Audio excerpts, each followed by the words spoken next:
say or maybe independence of Africa. There was a time when Marcus Garvey Mooney, other people in the West, more American also, more fighters say equality. And they wanted Africa's freedom and I said decolonization as part of the project. It was even somehow also supported by the fight in the Americas. And my baby, there's a center in Africa where we can start from. Say you between for all blacks all over the world, the Pan-Africanist project. Na he wasn't alone. In fact, time of Ghana between 47, 48, I don't know, Ghana had a time of independence. That's right. He couldn't have done that if the foundations had not been laid. But we couldn't have also had the independence at the time when we had it if he was not the man, because now Omo projection was not the same or similar to what he planned to do. It's not just say Nanado couldn't have been wrong saying say yen celebrating all the others. And anything I make us say it depends on, and because of the politics around it. That is why sometimes I even stay away from this comment, because we'll be a routine and not the way you see fan or no. But what I'm trying to say is that I shall come and come and then the UGCC no obey a secretary near Bienoa. The time space even between that time, the first time of all winning election 1951, about being leader of government business, the activities and all that. But for the foundations laid by Park Grant and Co., he couldn't have. And I'm saying that if it wasn't him, so in 1957, he being independence, he would have come much later. Understood. Dr. Usuan Sameda Asianope. Miss Meda Asifi. Okay. Dr. Usuan Sa History and Political Studies. And now also then I drink the Ebreye no. Azante? Oh my Mami Tio. Yen Free ya kan hini de kakra. You should see the politics of Japade. Now, I say, Mama Yargasi, Boko Minister, a year, your man is 6 million Ghana cedis every month. So I'm Fanko Bokun Toka 6 million Ghana cedis, 60 billion. Parliament, the man. Oh my peacekeeping, no more, no Boko, no. Now, meba. What I'm saying is, Dabena Yahweh, you're discussing national security. At an election, say, Baah and near ma, a state secrets, no craniatino. We want to make it look like. But I also can say, it looks like how much money is being given, no? They are not seeing results. Yow. Umo be 200 billion. Now, one more to mem for no. One more that's so contour. How do you fight it? Politicians in Jim. MPP near Boko Naba on NDC. And when we continue to do this, what expect us from Yebeba? And also TSS Akota security are very expensive. Yes. Yeka assessor police for any soldier for or they have been there every day. Those uniform. Omuguhonum, Omo Kosusunom Bedi, Omo Benum.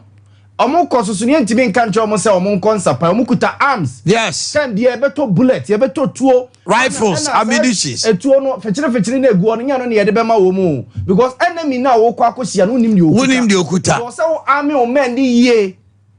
Enti say but for me he shouldn't. Is he not a member of parliament for Boko? Boko Central. He shouldn't be discussing this Boko Central because interview roller we play kura say e kamisa nkomo we ya wo di asumdue ba no be expect say nko be ka de we preach peace na nke bia wo preach peace na wo kwaka we say you spend 18 million Ghana cedis every 3 months. We are not say every month we 6 million. 6 million every month we are on security. Any other no other form.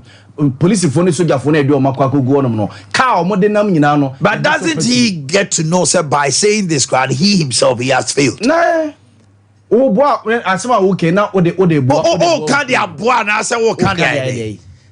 Oh, we have made everything political. At the end of the day, statements Bernard as a member of parliament, what make you or idea asumdua?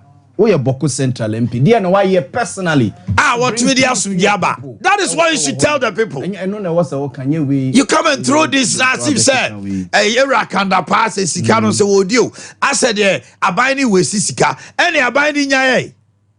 Sasana Okandia.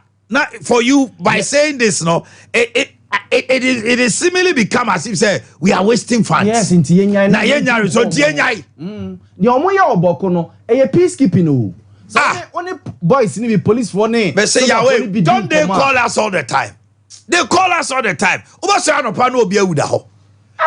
Omukrano, they are the Omukrano, their lives are at risk. Yes. I don't know my politics. I hear the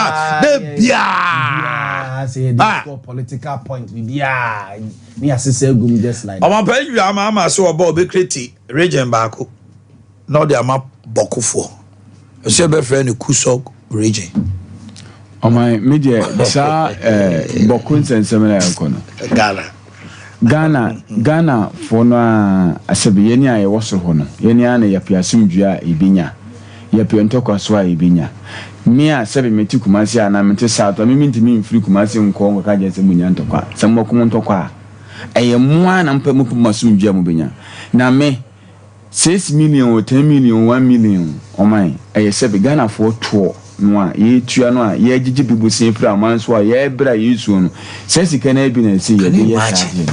And eno na memem ka se I was saying for when Bia me fast me solve problem no so yes our mind we can't continue to waste this world or these resources on this nipa kakra bi or small area bia me gidi say omotimi amasum duaba na o mamu because say no crampo say for instance amount of money nanka say sika we yam fan ko patent to kwana nkede bo a mo a nka say bi kuayo problems o mo face 240 billion nka we could have solved this every 3 months and you know empening for and yes our man the mechanism who say center kwana call say bia ne test kind of cost say dia and I'm afraid say bia ntokwana ntwane because if this world regards resources akudi eko nipa bi so omo ho asoreti ayeko dia ho ebe koso because ntokwa buy petrepet 1 year about 1 year about ba o man media na menka kakran fa kwa menkomane saa o man me papa na okasa he prophet doctor he was intellectually honest.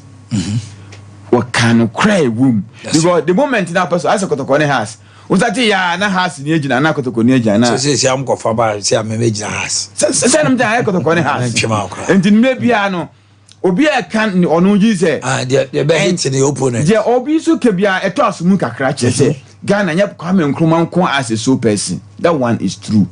The grounds had been fertile for 3 years before even on my mother because 1948 routes I course so Christian book among for American history no it started before even 10 almost 9 years ahead of our independence. Yeah, and you know nipa bi a pray for ahudie no as e benya but it's like football. Lionel Messi our boy Argentina born nyina e body but there's na be ba that is the point. Asante Yaw Real Madrid is a Champions League. Players no mugum. And so say babo Cristiano Ronaldo team. Just like that. Metie enya minimum na adwuma. Bright Koba Kuku ade we nam ha Ransford produce but because my face is here they will say Omanhene. Anamebwa. So no na e was say say at every point in time God raises one person for ye it is say Kwame Nkrumah found Ghana. Yaw shouldn't be a problem. Why are we fighting over needless things? There should always be a founder. There's a founder. Go US almost history about 7 founders. Yes. George Washington, Abraham Lincoln, and 4 best 7. The Petrarchs into baby no. Not yet, phone no to say, oh, start you be no. They don't matter, say, and they are lining home. So at the end of the day, they are founders. But if Ghana, the millennium, 100 years centurion, why would you boy? The whole Africa is the coming. A millennium, no, the whole black person who has ever lived in Africa. Kwame Nkrumah. So if it's the founder of Ghana, will they kill what? A ideology. Kokambu Tena. I don't think we should waste our time. And I'm coming from on say history back on my coming with on say the history and as a colonization as a pre-independence era no. Na Ghana for nyako school UK.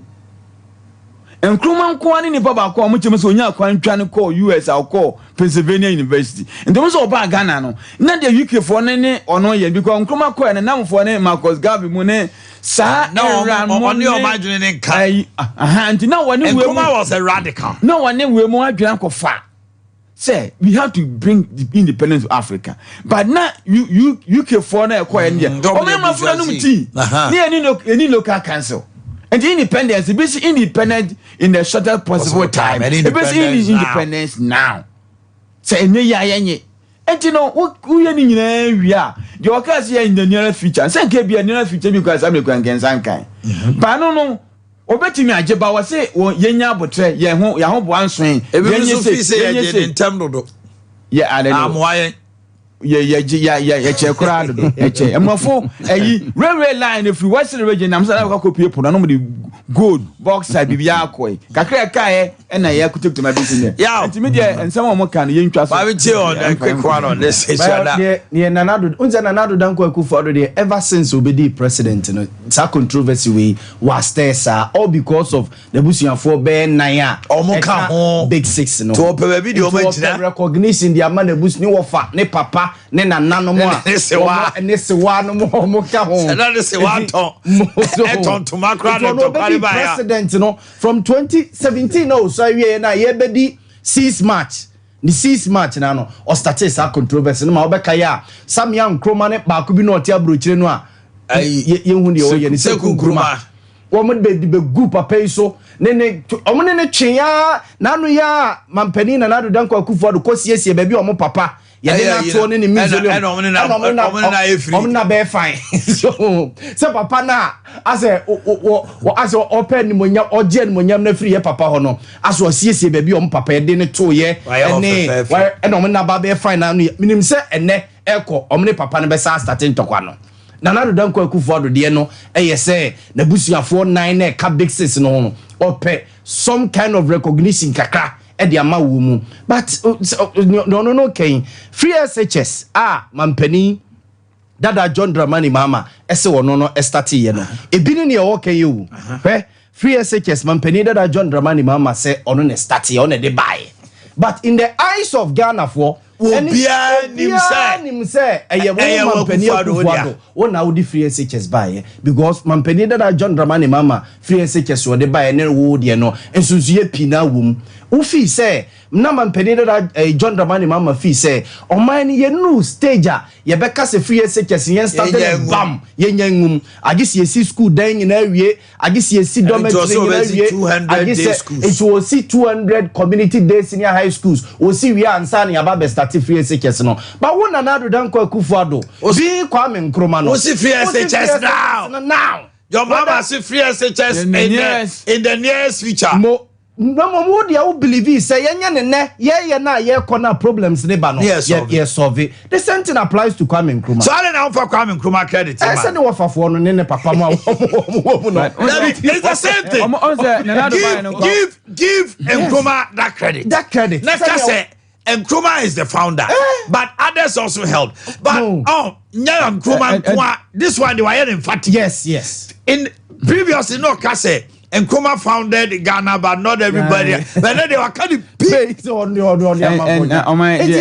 same thing, one good example. The same at the end because free SHS now. You Jitu say whether problem or whether school dining hall, whether dormitory ni hall, whether teachers ain't enough. Yenye free SHS no. Ye corner no. We will solve problems will come. But John Dramani Mama felt to say you need enough classrooms, you need enough teachers, you need enough dormitories. It's free SHS no. Yenye nketen. Starting with day. As in you from the UGCC party or madwene bi ena na John Dramani Mama kuta no also so na do dan kwaku na CPP adwene so always CPP who's one CPP no all said the whole issue is say Nanado felt said free SHS no. And kwala backlog a goofy no. Yes. So kase osama another 2 year 3 years and kwala ne goofy no. Yes. Ombe doso ama on to me. Yes. That was the era of tramadol so.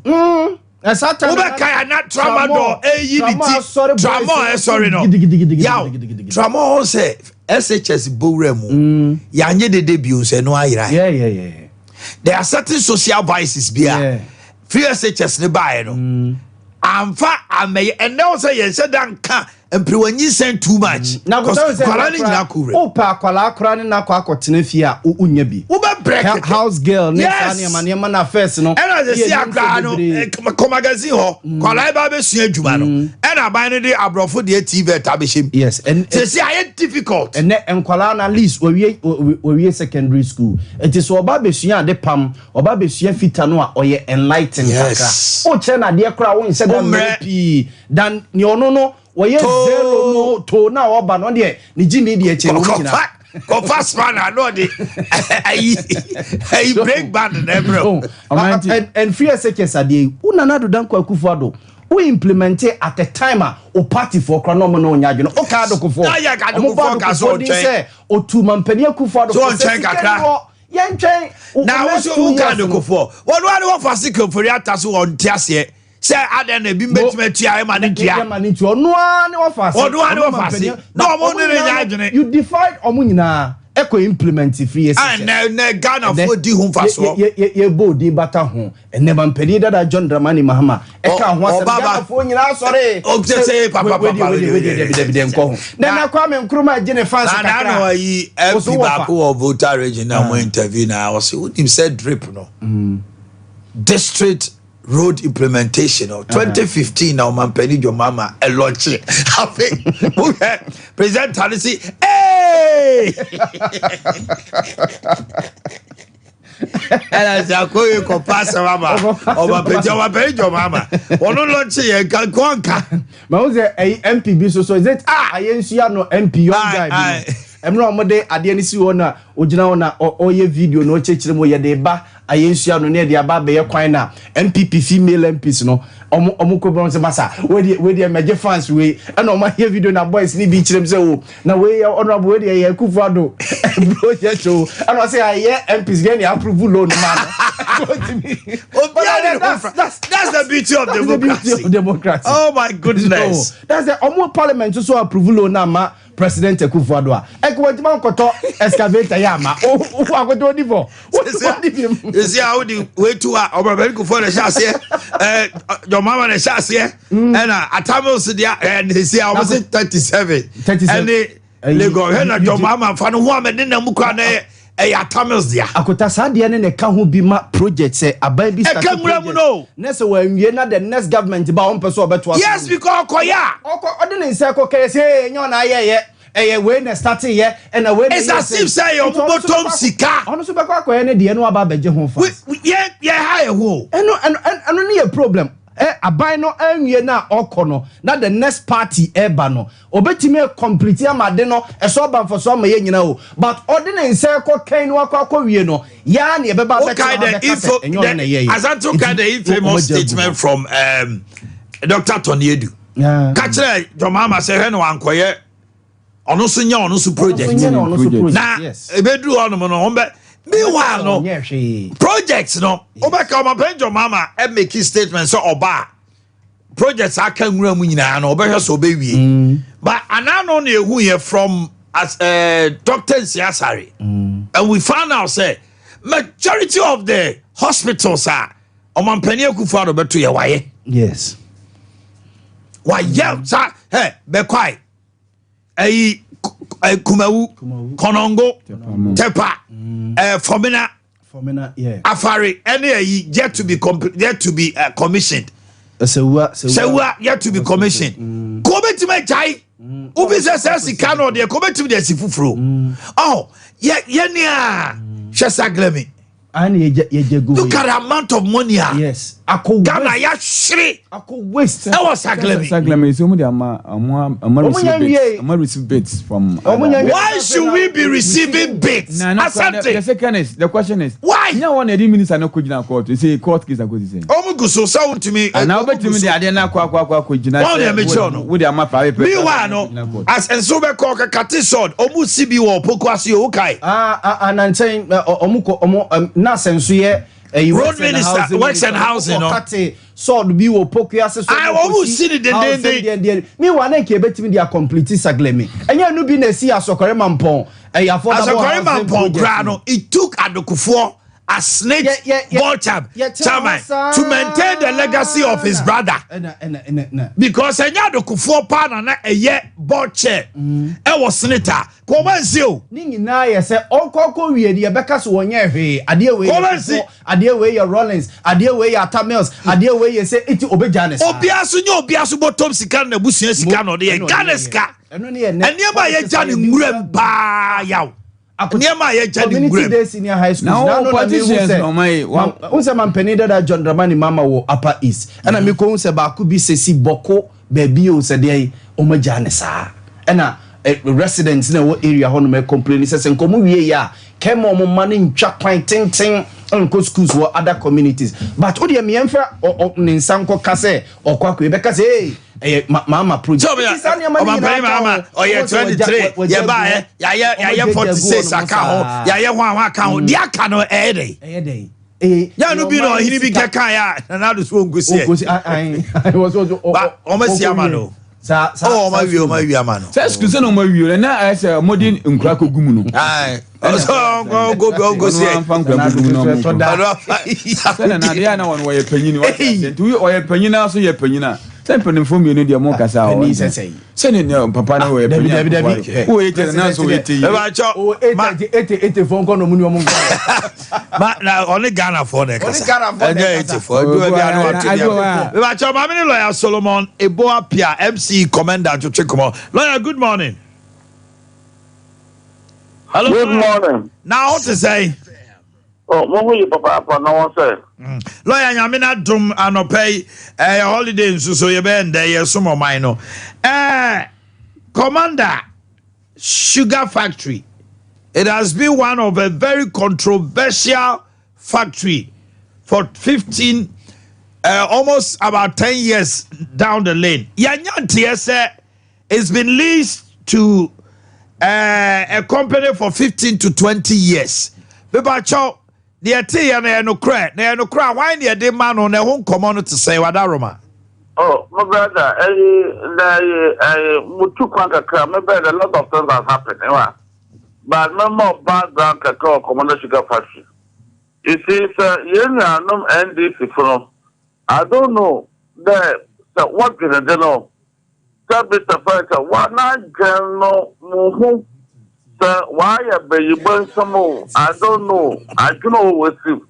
There be people there, baby, why you were not there? About to 2 winter fish. American on the grounds there. Abakaya, and not Sama, Omanhene Yaw, Abakasa saw the day, you're by a person have Sana Mahama, okay, number or a pack of 1% humble. I said, why not the people behind the Kenya? Or one way like the one. Sugar Party. What about the Sugar Party? The NZ people. Well, yeah, as the papa, and the was the Mayana, and coming in the Sugar Party after me. You use the word controversy, and come back and forth every day. Yeah, invested economics. There, when you want to establish an industry, one of the partner points, you have first of all, in France, for the other class. Yeah, but careful in there. And one important order in there, availability of raw material. Number one, no crack, basic economics. Basic economics will be on raw material and material over here. If you know, on them there, it's Mazumpo among boy for one day in Ghana, one there. yeah, the playing your boat. So, yeah, John Bana, Uncle Opa, Mahama, Professor Moss. I also came to Mount Toma, also do Commander Kata, the Papa Commander.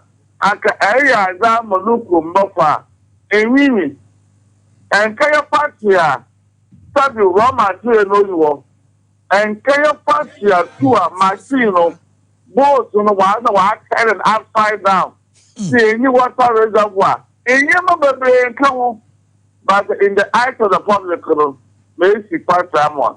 And I was that one more, or what's why a first run. I can pass the one commission. But basically, the man be viewed there, my brother. Yeah, so, yeah, back and forth. And some man for you, who father, Samuel. Oko baby, no, a commission, on so be them. Movia wouldn't try. A commission like on Jamba on press, with the Cayenne was here.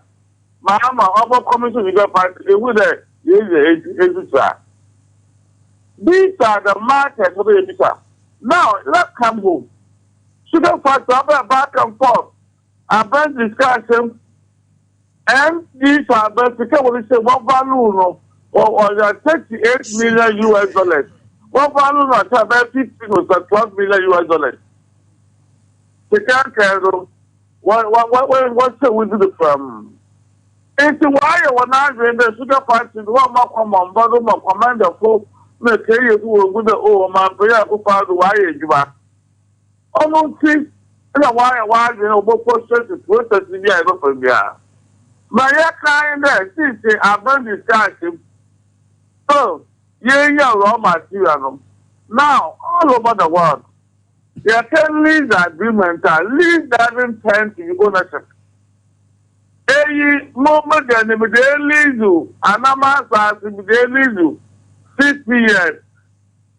Fire them, and buy them, and leave you so earlier. Your right and obligation. And the army as a landlord, army as a tenant, army as a lessor, army as a lessee.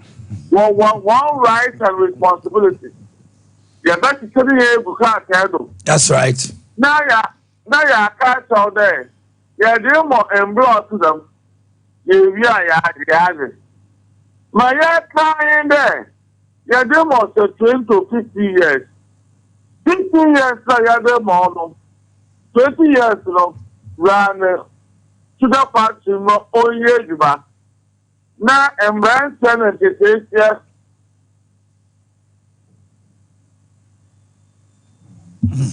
Okay, I think the point is made. Now, Santiago and Rapper, in 1966, no 1965, now Kwame Nkrumah started barricades down. Now, Chujubedi, you know, apart from the provider, I mean, never some electricity. So hydro dam, no, I know why you be Wakusumbo, Nanka Kumasi, so. Ibenye be through that. And Nkrumah free mono, no, and Nkrumah over through 1966, 24 February, no. Project in your commission 1969 or 68. Saturday Nkrumah ho. Nkrumah free so year and I say 2 no year no. Project it became one purpose. I say we are say be ma yinsuya no. Dual purpose and kibenya power and kasami account. Eshigui. Sa Commander Sugar Factory see MPP yade bi ma na ye nyina ni say omo diagnose the problem of Commander Sugar Factory before even coming to power. Said there was no outgrowers material to feed it. So right now this is for it to provide the physical structure and to also ma yenya the raw material. How many years did you get sugar cane? Oh, you more the eco investors you call and I say local guys you dry sugar cane ya and kajuma mbenya ya.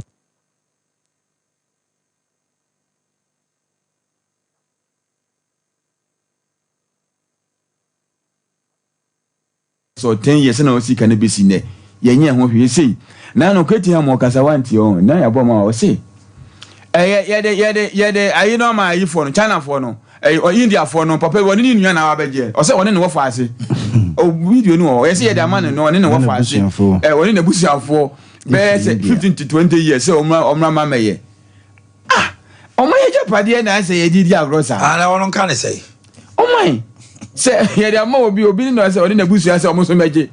No, so that is Katie for you. I said, what kind of satra? Every girl can One is in such a way. No, Katie for you. Sanka Yamayako, commander, no Kuma, commercial factory, one at the Bakwame Kroma.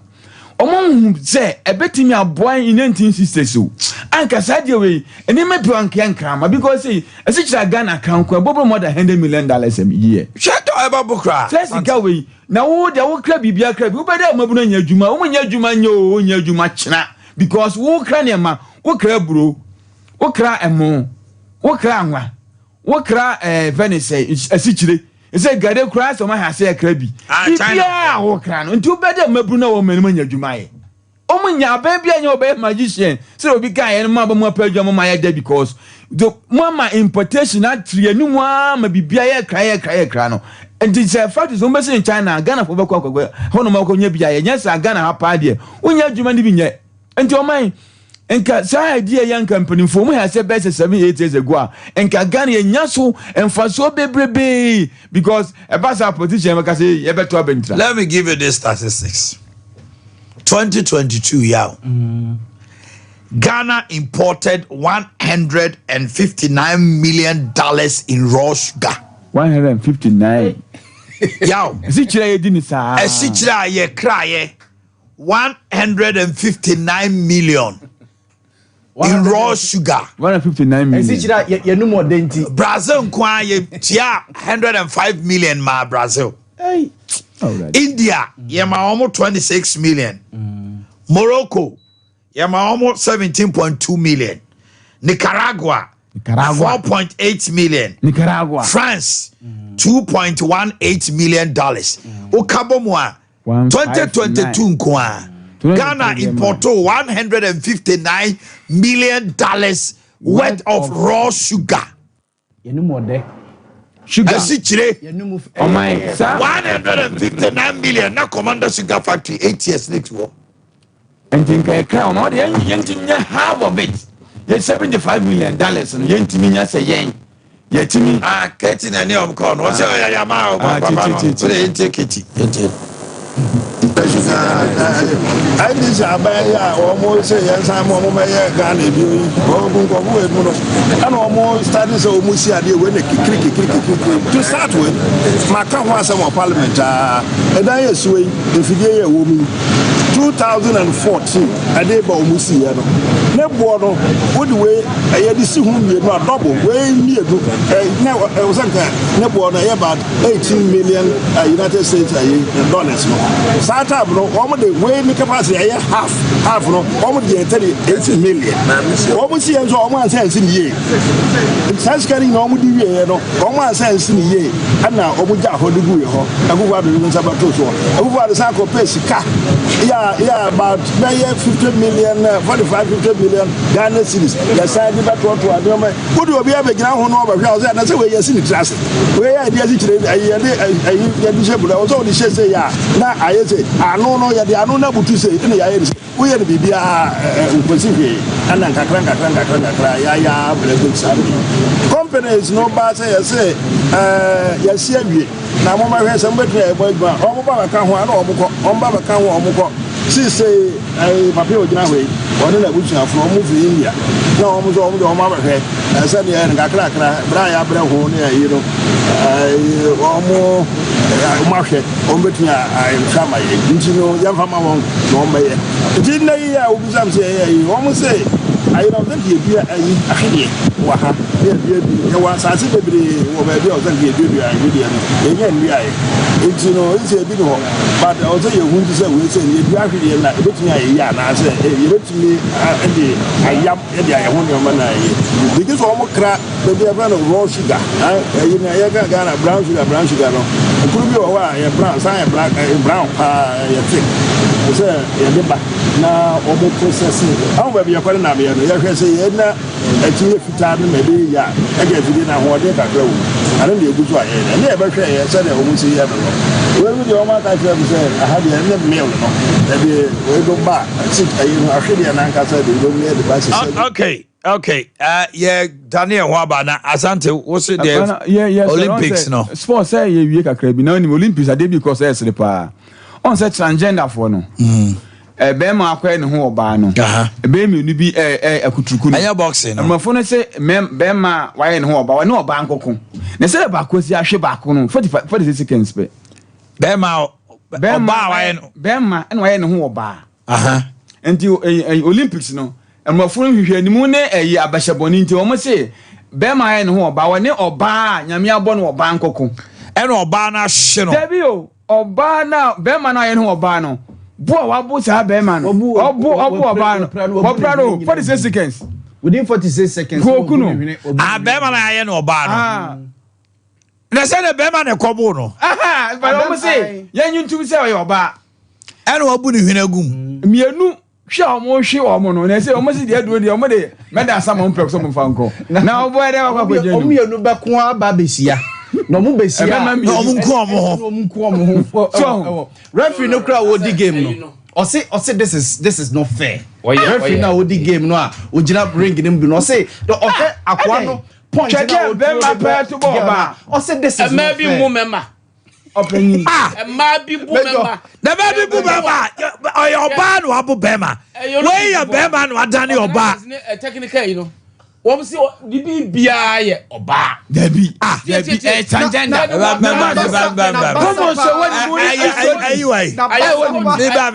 I'm coaching the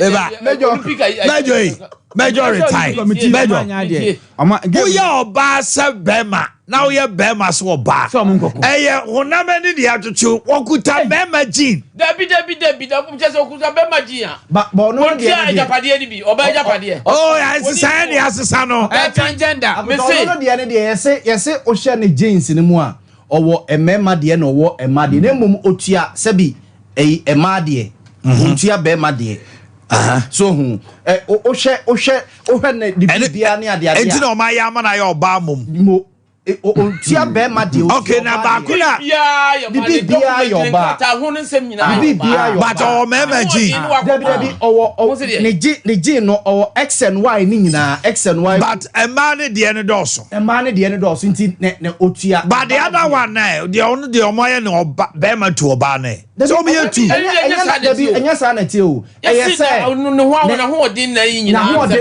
South Africa ni be a friend say Casta Semenyo said Semenyo honest the same thing away so transgender or your transgender or no na omakwa dan okay say or your baba male gene male testosterone no e was so so be Bema Okuta bibia but the testosterone was so till what did the say Bema now when upon so yeah commercial am phone animo am say omo AIC for that Euro for no dey omo here omo disqualify omo man ko bi me ba cho yenko commercial amra wa yenko and Olympics for no say ombaji sade yenko commercial amra wa Razor yenko na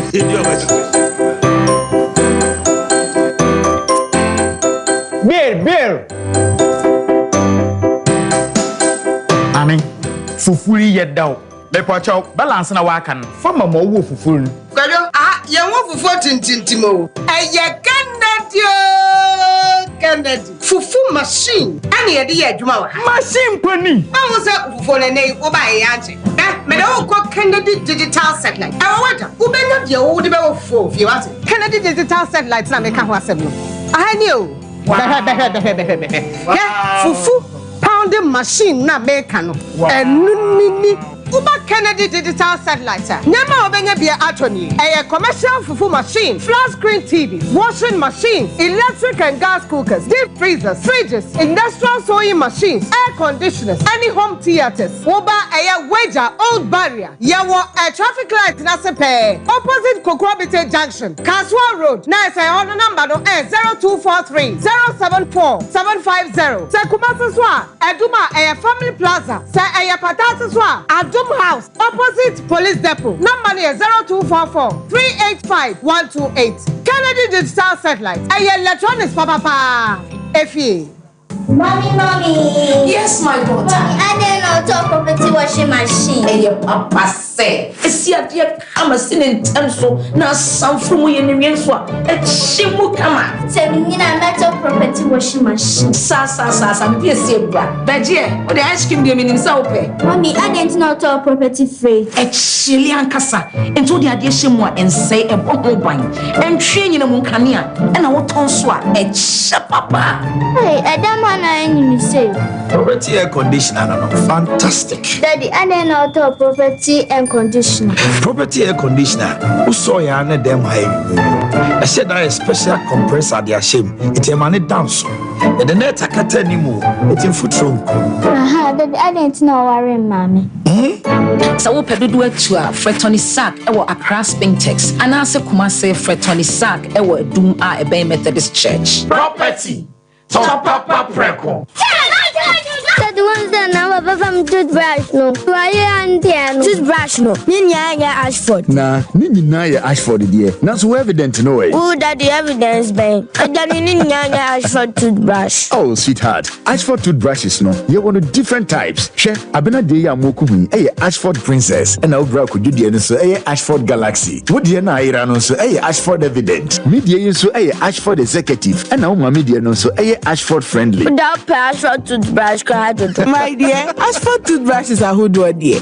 Papa, moto. Ne to me bow dodomi ye dani bia akwashishaho. Ashford Prince, Ashford Princess, Ashford Friendly, Ashford Evident, Ashford Executive, ne Ashford Galaxy toothbrushes. Fibo Ventures na kofabe daso. To phone friend 0241 545 646 and 0200 600 934. Ashford toothbrushes. They were Suhuni.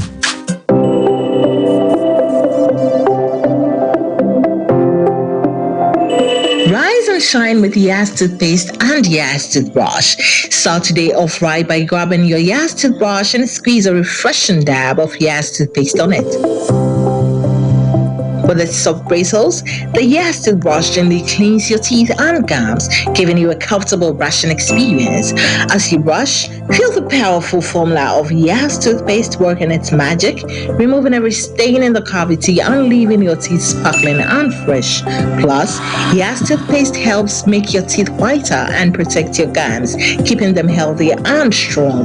Choose from our 3 variant toothpaste: Total Care, Herbal, and Winehead. Make Yas toothpaste and Yas toothbrush a part of your morning routine and start your day with a confident smile. Yas toothpaste and toothbrush, caring brand for caring families.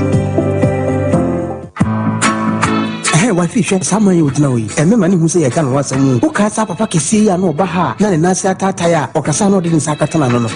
But we weird in the sense, Papa. Matilda Mokanina, Spanish garlic mixture, and then the capsules at aroma, and I'm a pomodressa. Wow, why a nice and cassa, Spanish garlic mixture, and then the capsules. Hey, and your mama, you come apart. A woman bought your dear for Sunny with the Pedrianum. Now, a boss is a bro, I want to chew hypertension, a tick or restaurant, will be a charge of 10 temper. Gas is now yam, a macra, a mania movement of future crumina, a torch, will walk what you're a Vian, a friend and Hoyana. And see, as no Spanish jinko capsules, Hana. Spanish jinko, and with the Yanura, what you're free, jinko biloba, and soya oil moon. And my wife, you must daho. Martin says, I am anti-aging, and I'm a good retentive memory. Now you're telling him, Antec Herbal Center for, and then pharmacies, chemical herbal shops, and run some of 0266 11 41 11. A painful about more money for them, Quadawood in Fudim and Kahun. FDA, Aji, a Jadian Cratry, Atum.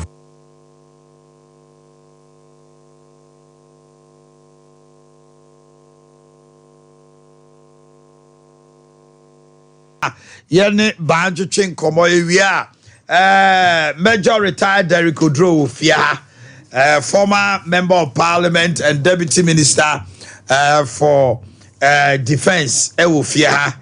Yene banjo chen komo sounds so and a PV Jantoa is a senior member of the NDC communication team, former director Ashanti region coordinator Jumedie Bebre and Odima NDC o fie hanom ba sam radio MC Asebu or the Bansem panel ebro bi wasum ne tie unompe uchepe about nompe mu assembly look no further any yade ahudo bebre MC na want to say nyanko pa do mama ye di holiday so when the NMC see you say me tie ya me ko Facebook and say esu ani e just mfa ka ba la mi tie ala pay o ma nyanko pa insha mo pa ena no pay mujuma pa mudie ene enso ye da foforo ye de enchia kese ebe free Dr. Baah e de ama obi a ohwen a wotie bia se nyankopon enhia no na onye ne kese na afi onka ne ho na yade bi eda ne so no omane fa ne nkire Dr. Baah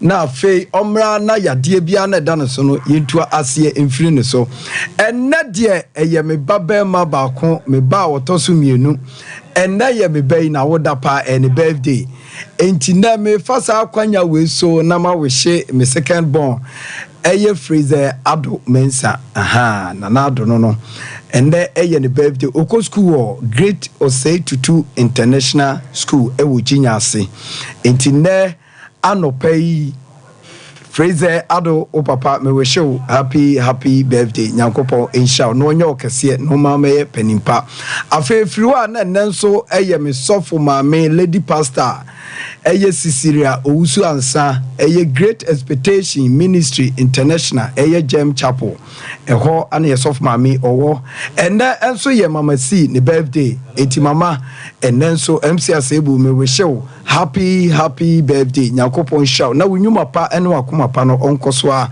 no mo ho ban no insha ene eye Dr. Bada ene ebia obi adwinnyina ben say ye di holiday enti enya ade a Dr. Baah be ye adwuma da bi mesrewo so to was see na se wudompe no kase no ahomte abamu oho kire wo pa ade a na ene waye ready pa na wa fall back na fe wodi wani akire Dr. Baah aso ye na yahwe enti na me no ubedi nkomo efa dompe ene wo kase ho no je number no ansa na yedi nkomo na de ye beka de yanka no watimi afre na fe no ma da wo so ye yade etete wo no wa frɛ ne yenso ya moaba na fe ye yade na firi ni paduanim na fe wo so ni padua emu adwo sei fom ye number no 0244 988 004 0244 988 004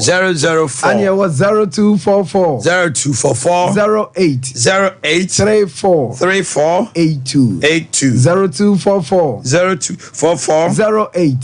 08 34 82 where number Dr. Baah edidi juma ewo yaso ye ho afesa wo we Dr. Baah yen ye kira kwan a ye wo Kumase Atonsu Agogo Aban hospital na wa Atonsu Agogo na chi ana Dr. Baah yen so ye wo afe wo de wani kire enkranso a ye wo bi Hospinters Road 18 junction ehon so ubehu Dr. Baah ewo ho ena no pai a ene ya fofidai a bebre wo fie no mesrawo Dr. Baah tu no ho si wo say on holiday we no ene ye nibi yete wo twan so de be ye na wanya akwanya wuti fie no yade na nka wuntimi mfa nko ba bia adokro no wunso nya akwanya na no papa yi wudu be pia Atonsu Ago anan kran patemo Spinters oba beto Dr. Baah ena no pai ewo Kumase Atonsu Agogo mesrawo shanenso na hunu say da bia ye bodompe ene kase ehun dawuro e kire obi biara de enti aya na emada ne da nyina ye ka dompe mu yade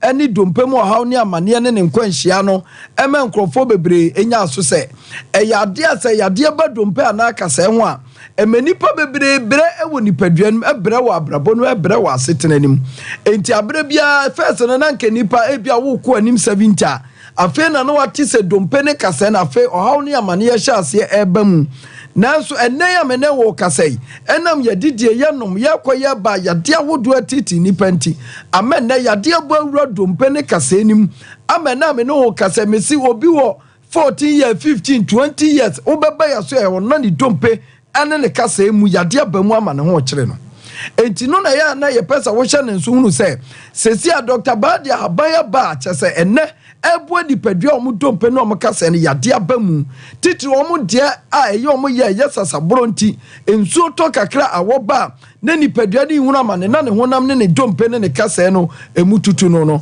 eno na Dr. Basi na no pay yamanya so ma wonte ase se wo dompe no kasa na awoba na se emu ye oya Dr. Ba ana wasa wo de bre no etina me no kasa obi ti wona na beti se na nya ne yadaw enso anu achi enso gugu ya woba kakra yi ende opagya ne nsa na mpagya obi dia so na beti na so ne nsa na amenne oma ne nsa so ema obi dia ne nsa we oya no hwenyeye obi ne nan kra no ntimi mfanti afom obi ontimi kra nante waka dem o hye enam se rheumatism sasabro yade abowura dompenim amani dompe ho kyene no eno na akoba sei eno na anopa Dr. Banzimen kan che o se ene holiday afofie da nanso ono de watu no wasi ho e won hospital e wato nso ago se bra na rheumatism sasabro yade no agi dompe no amene dompe no ho kyene no ama hyehyehye okotodwanim ama woma wonsa so ma na so enyeye wodo na ntabuti afom ana aka wo te se de sabe obi ato wadu a wakoti aduro so no mesrawo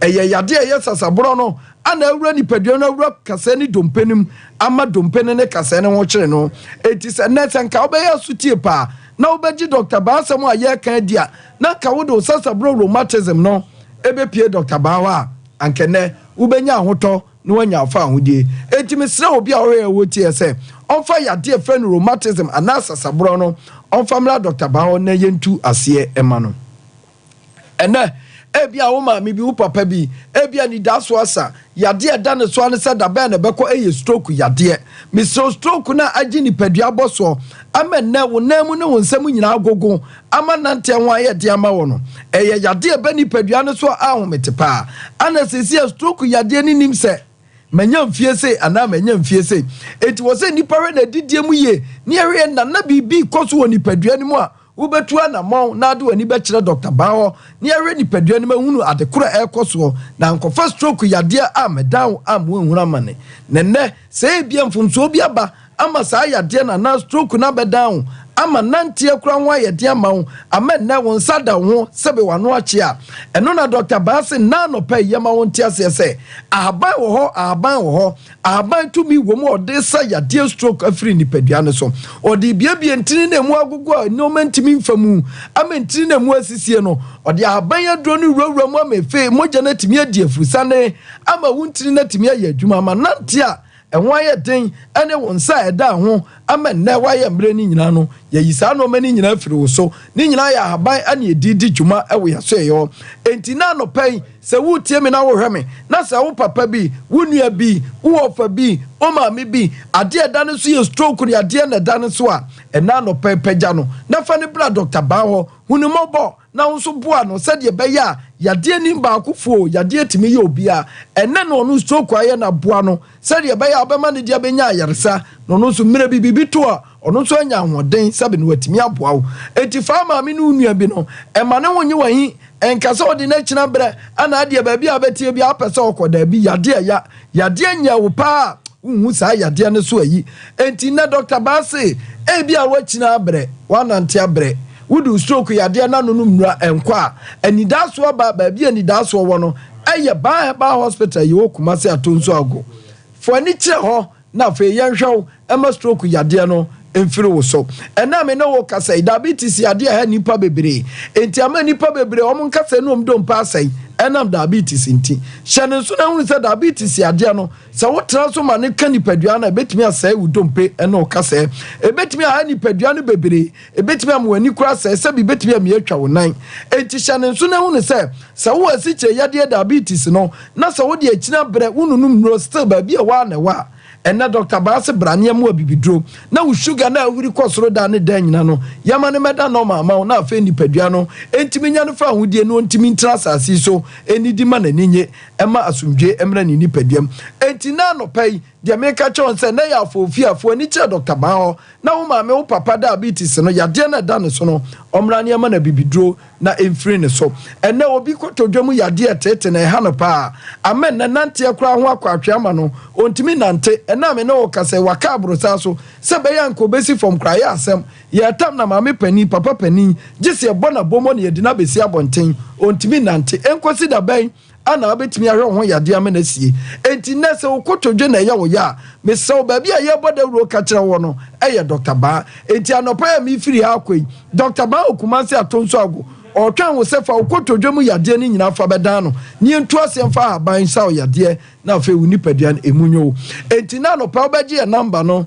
ne de kasa ni nyina aba awieye anopa ye number no eye 0244 988 004 0244 988 004 and you was 0244 08 34 82 Dr. Baah Okumase Atonsu Agogo Aban Hospital nechi and so you was Pinterest 18 junction on Subehu Dr. Baah and now no permisi any holiday bia Dr. Baah na Okumase Atonsu Agogo fayari and bra Dr. Baah yan semfa haban no ai didi dwuma no entu sa ya de ni nyina asema na wi ade nipa bebrete ho a na chese ni gya ba ya de ne kono eye ba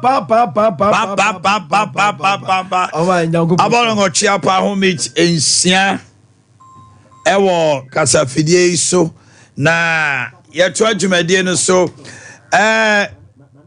ma de nyina PV I don't know what dinner woda your man trinkwa. You know July bonds we rock. So you July bond. Yeah. Miss me July. I see. Maybe a 13th. And now we 23rd. Tiasa mi di kan kra ja.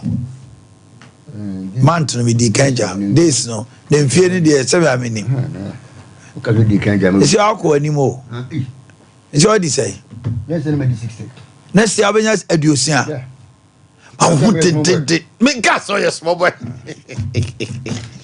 One man. All right. But my honorable Aquaba, honorable Drew Aquaba. Now, both to say, yeah, I could feel any would have been India Bacao. What do you say? Next, you'll be 60. And the honorable sweat to say. And I ain't got a quaho. I acquire. Oh, that be maybe the me fear, dear, me say, when you say, me fear power medie. You 68 years. It's more cow. I think I'll go this 60. We'll see ourselves. Now, there, you would have been starting point you know, Sansa. What do you mean? Mammy called a year Rashford Vanny Amwa, former secretary to Commander Sugar Factory Board. Rashford, good morning. Good morning. Now, poem to say. Okay. Rashford, Abino to an amount at the Commander Sugar Factory, Amal lease for 15 to 20 years. Now, Ninkomo Diemuna, Iraketi Amondika said, NDC Abai did a haphazard lackadaisical work.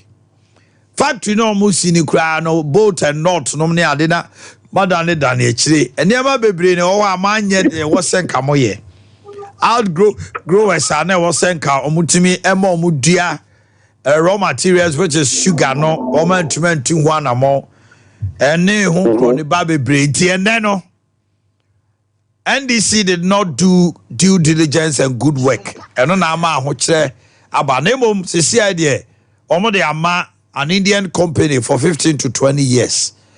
Your government stands accused. Ediana Oka. My nature is for and I shall for a pay. Oh, if you become so. Now, me no one. Oh, I can't. Yeah, you can. And someone over Katie Hammond, I can a troublesome. A troublesome. Any nada and MPP are buying episode that Ghana for since 2017 on Commander Sugar Factory. Minya, Commander Sugar Factory no. Sabi, a busia and a Kojo India buy home. ABC factory, our commander. It's say Ghana, a woman. Is it a the coffee Amanoni neighbor. Brazil, India, Mauritius, and in the Kaka. You can say factory being produced with each other. And into the AC Commander Sugar Factory as an import substitutes. And the Commander Sugar Factory, no, it's me basone Juma. It me minimizing imports between 25 to 30% of importation of sugar. Meaning, say, there's a short Ghana to get $10, and you can create a bar. And no, Emma Yintika, a yesterday, now what then a Sompa. Now, after the timer, EBC Commander Sugar Factory, now Ghana imported over $300 million worth of sugar and a debate mine. If you come with the Indian government, and also the Exim Bank, Export and Import Bank of India. Exim Bank, no, under my loan, 2 tranches of loans. First, $35 million. One fancy factory, no. Then the second tranche, no, $24.54 million.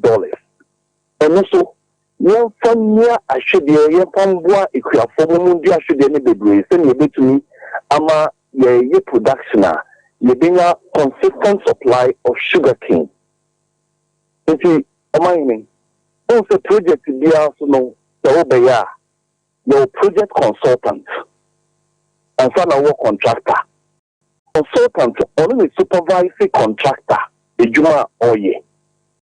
India buying Bosa no. One say, one India for my in Sika.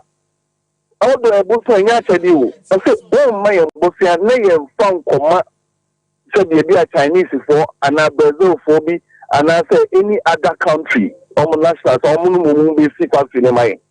It is a share one of say, the consultant to the project, you know, must be an Indian consultant. The contractor, our basic factory, you know, I will say, no, see Indian. Into National Federation of Sugar Factories in India. Oko India, after the time 2014, no more than 540 sugar factories. As you said, the meaning say Brosadia. 540 sugar factories in India, no. Omo Federation. And as Omo Kabumuku. And a year consultant, I would see Commander Sugar Factory. And bidder, competitive bid, no. Indian companies in one a bid. And the company, a winning bid, no so, your friend, no, Seftek India Private Limited. It's a treasure. So once India farmer in Sika, na India company na air supervisor, na India company na air construction, air factory na. So China, the best so much in here. Then na yenya a Japanese who say dia. I be piano cano. Then I say yen can't tell me say a Juma Bayano, Omanhene Yaw. Another country India by say won't call for share and say chincha from India for no. Uncle for 9 years Jumano into Shamu, more some year Jumano, not near a work for me, and there were contracts in the mono, and no one for me. A buy no yes, sir. Say no dear, and no Muslim Jackson Ghana for pa. Later, you are in your 8th year. Sir, and somewhere, and then almost I can you get him on the first account. 2018. No say, Omakoye technical audit. No Mokoye, if you didn't clear my sugar, Banuni, baby, ever one my company, also more than 15 or 20 components, be Yanshe. And there be an argument in the say, Sabi, ye basic project, a buying say, a bejoko, a board, ye any papa could do back. 11. And I'm a member and a secretary. Finally, 11 no. Oh, dear, you are a buyer to say, you can't supervise it. Side you may report to the bread for the ministry. All correspondence, and especially near Ralph Maniamwa. I will do all the correspondences. I was only not a secretary. Normally, secretary to the board, only part of the decision makers. They only record minutes. But in my case, I was a member and a secretary. Nobody has questioned any previous appointee. So, ɔmbɛyi biribi ano ana ɔmbɛkyerɛ biribi mu ɛna company no so a obɛsi factory no obiara ntonsan frɛ no aban ntonsan frɛ saa company no ɛna aban mfrɛ consultant no ɛna aban so ntumi nka nkyerɛ India aban sɛ ade a moyɛ no mo anyɛ no yie nti momma wɔn bɛyɛ ɛnyɛ saa mo sika $35 million nyɛ ntia aban nyɛ saa deɛ nyinaa o but aban no sɛ wagye bosea ɛwɔ company ɛyɛ banks mmiɛnsa wɔ Ghana ha GCB Ghana Commercial Bank, CBG Consolidated Bank Ghana, and the Prudential Bank almost 50 million Ghana cedis. INCC will command a sugar factory now. It's time to say, Yanga, Abba. Sir, assembly, Omanhene Bissau. Say the Jerusalem in Sasami, you are. I am doing that in trust of the government. Omanhene and the big Jerusalem and Sasami. That's right. In the same year, Obeka say for your wounding yanko. Bra, and yet on mine and yet me private Japadia. Service a bush of Canada, Jerusalem and Sanamania. Omo Bissau beside the Ramani. You won't contact Fanchero. You've not done all these things. When you're studying now, but what's about the Bosia at the NCC? It's a company, no more from Wundi. So the bottom line is for you, Katie is not telling us the truth. The Katie Hammond, they only want to find a way factory, that is the reason. I mean, they want to give a dog a bad name to be hanged. All right, Mami Farusiano Movani, na Ransford Vani Amwa, na Mote 7 to train Komono. Mama Mabejo Fortnasi. And the campaign is on. Dr. Mahmoud Baumia, Boakye Pim, na all can't name some Yentino Kakrani, we are. John Dramani Mahama, the former president, His Excellency Omunina and so Ewo Garunia electricity. Yamia Adum, let me be a president. We present the solar power generation of electricity to reduce the cost of electricity in Ghana. With the 2,000 megawatts of solar power, every time generation makes so. Now at the cost of electricity above from by 50%. Now abua yenina. Okay. Yet John Dramani Mahama. Also so sema weekend you also so Ewo Garu or the Etuja. Sema Kradwa Mama Yentino. Are you there? Are you ready for 7th December? Are you ready to cast your vote for NDC?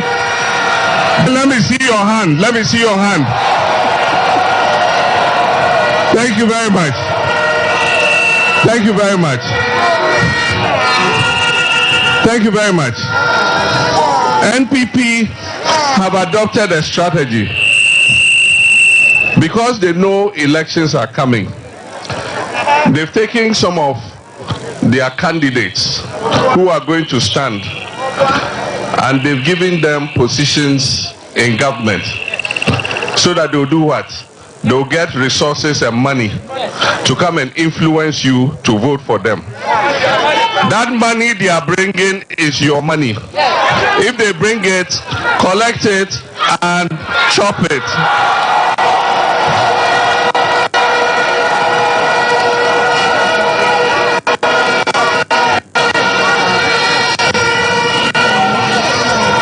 That money is your money. If they bring it, collect it and chop it. Because they can't buy you for 200 cedis and 500 cedis. You are more precious than 500 cedis. And if you take 200, 500 and you sit in hunger for another 4 years, what is the purpose? Look at our senior high school. Look at our senior high school. Our children sit under trees to eat.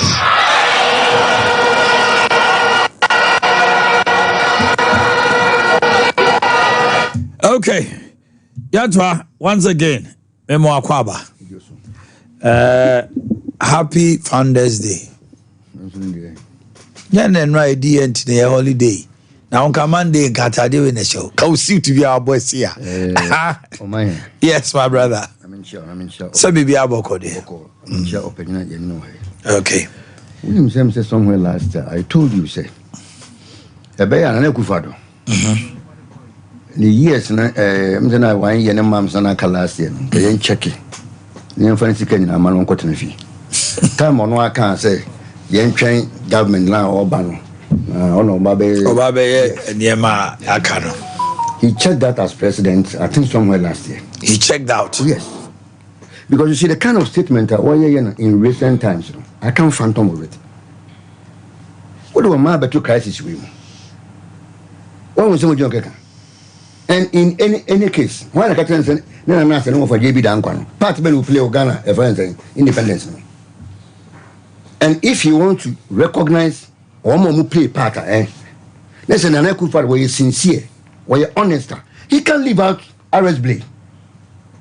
R.S. Blay was supposed to be the 7th member of the Yes. In fact, he was the vice chairman. I'm told there were even 8. 2 people when they went. R.S. Blay. Yeah, 6. No, R.S. Blay. Anyhow. I will give you the reason above national. R.S. Blay was the vice chairman, not even the Kufado, any event, give it down. Okay. One. And when you had now, say if what happened? I am RS Blay. If you want to recognize people, on narrow down to no of us, no. 1 year, money and kata at your RS Blay, the 2 most important commissions are a leading into your friends, independence. He was the only member of UGCC above appointed. Washington Commission in 1948 and Kuzi Commission in 1949. Above, he was the most intelligent member of the UGCC. The entire Omanhene, he was popular in second Takwade. A drum for money, railway, Obianya Sama, the Honomko. And having been appointed to Sako, one the only member, one man from Mokon, Natakolefono. Aye, human war, a penny fear when she are. One boy, only a member, or so the toys was a query, my influence and wedding. Ginyano, one more packet and never question if you are working home. After independence, he became a Supreme Court judge. Time and Krumani tell we Adam a few. Any Akwaji, Adam a few was, I think, information minister. And Ankroma, and a year foreign minister, friends, Akwaji. Omi bibi dem ko dem say Justice Akukosa ene Van Le we yomadi because omo discharge omo ena RS Blay ne Justice Eduama Bosman ko kan no ade ankroma ye no emfa kwem they even write to him ona omo for that o say you omo so die dey e kan so we cannot talk about Ghana's independence then ko bo je bi dan ko jine Yenya RS Blay. He was the vice chairman of UGCC. He was even the light. So what kind? One records now. To one only nipa but from no muso do musa kan. To do musa kan. Asime besi no. After say kum e friends Sergeant Odatene. That's it. Sergeant Ajeti no. Ti de ku fare ye no a. What do you remember and no was na be John say he completely disagree say I don't know what be we asin. Yes, Ghana, your last African Cup idea. You can say 1982. Time. You can't. Why you never go? No captain. But the captain, boy, you won't go on a boy. And the end to me more woman, you will get any moon. You didn't ever. To I don't know where you wing and away and I say, no, or make or no maintenance. Situation in Ghana, I was expecting him as a president. I will be criticized problems with to bring the country together. As I sit in front of you, we are still friends and restrictive. February, so we are still what in the junk status. We are still in the depths of friends and distress zone. Probably be a September, they bet him the bondholders and quiet then. Then somewhere next year, no. You know, of a friend saying commercial creditors not adding. I sign definitely. So there is no hope. Now, the Soviet never as much as I know Obedian Kruma and Crom Cotraban. Why you for? Omokotraban MPP. Adea, Omkotoma NDC. Mamma about Obedian Colonel. Obey why you for Colonel. Aye. Number for a mama. More person break it. Papa is my walking and I been away from 8 no. And break it. Most so as a yaka. Kennedy a Japanka. Was they should go and apologize to Ghanaians. I don't know what public one baby. Was they should go and apologize to Ghanaians. Sa Hunchana Baron, one recklessness ahead, a can't be. And I'm saying that I'm in support with Kwaku. Because we need we are on the same page. Kwaku asem there he now supporting. You welcome. I first one running on my way. Any papa. Oman no baby, we be our promotion in the Manki Brema, a deco woman. But was he not part of because he was the deputy minister of finance? Now, why all of a sudden turning around to say one turning around? Well, I am a deputy minister. One time more kind. What's up from person my assistant? Woman tightening laws because your recklessness, too much. He was a deputy minister of finance. That's right. No, they say I smoke and also. Why some take? No friend, why can't? A quiet first a year near man.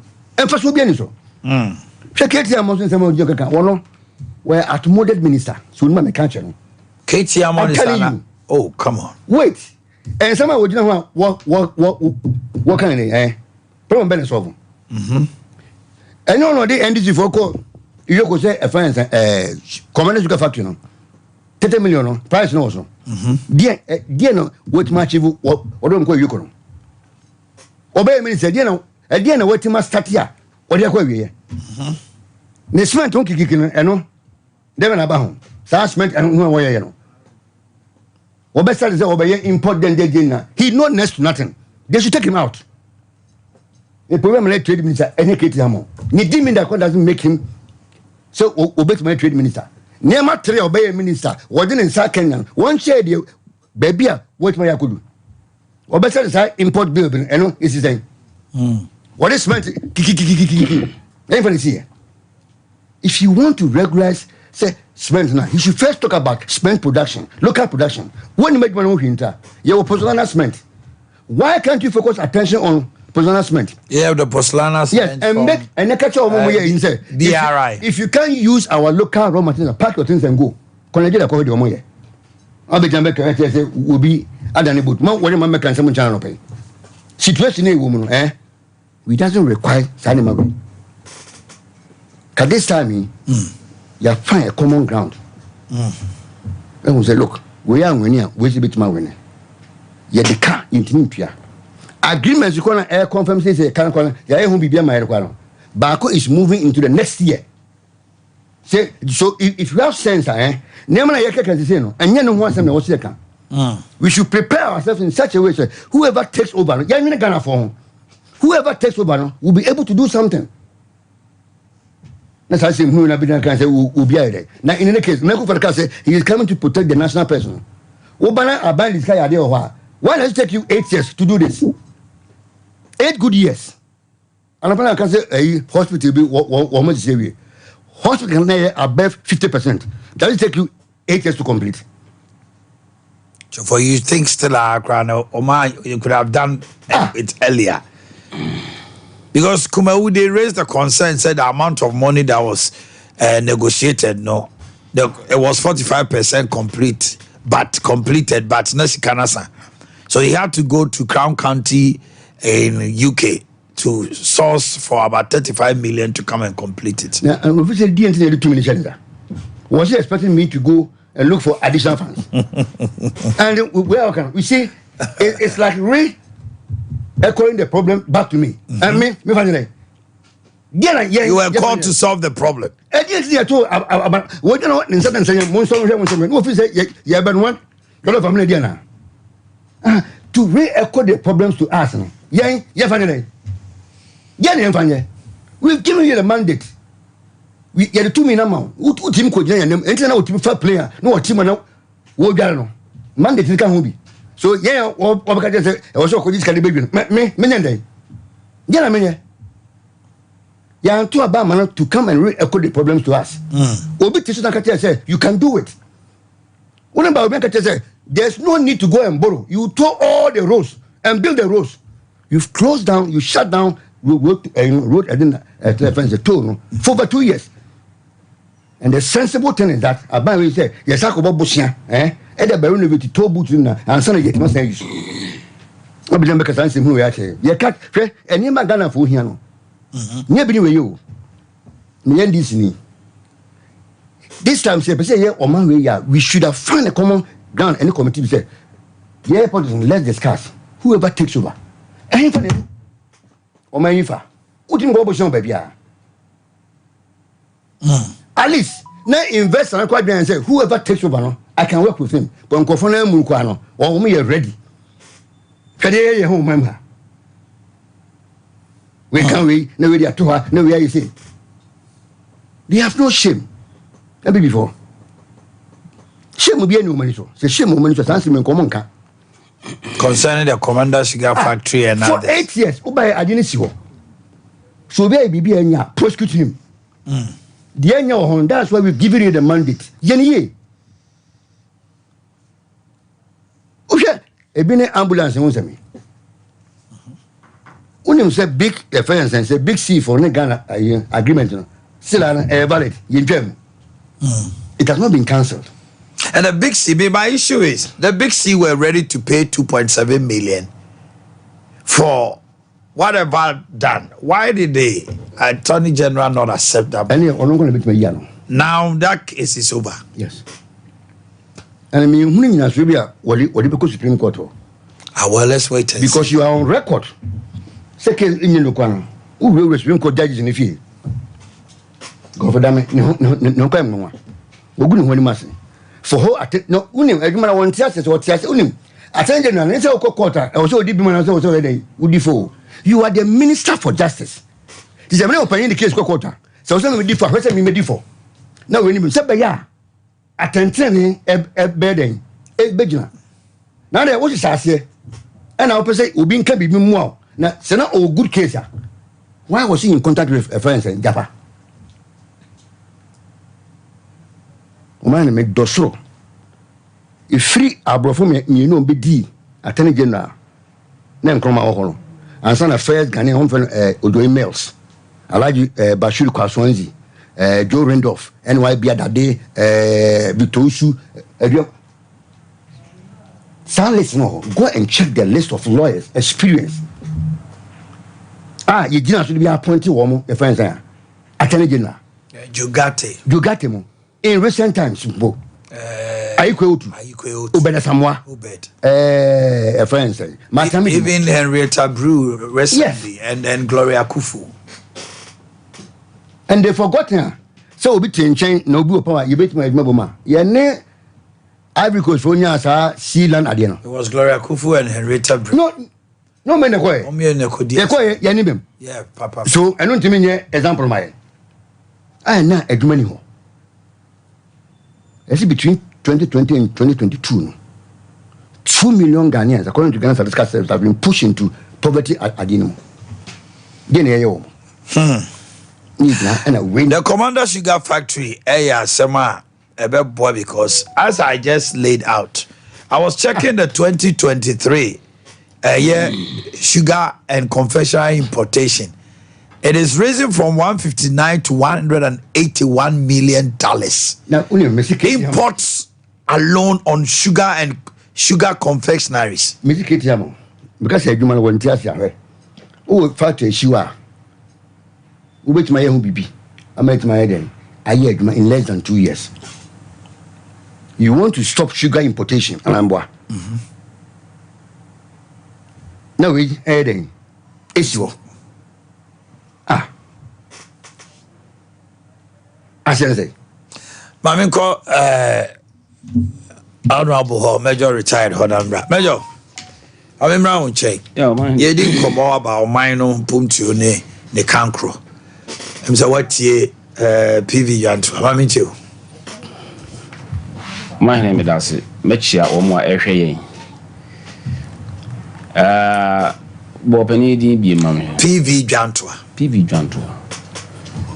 Because initial and not minimum. I let him say friend Mr. Jantua. Two friends Mr. Janto by Joseph. Yes.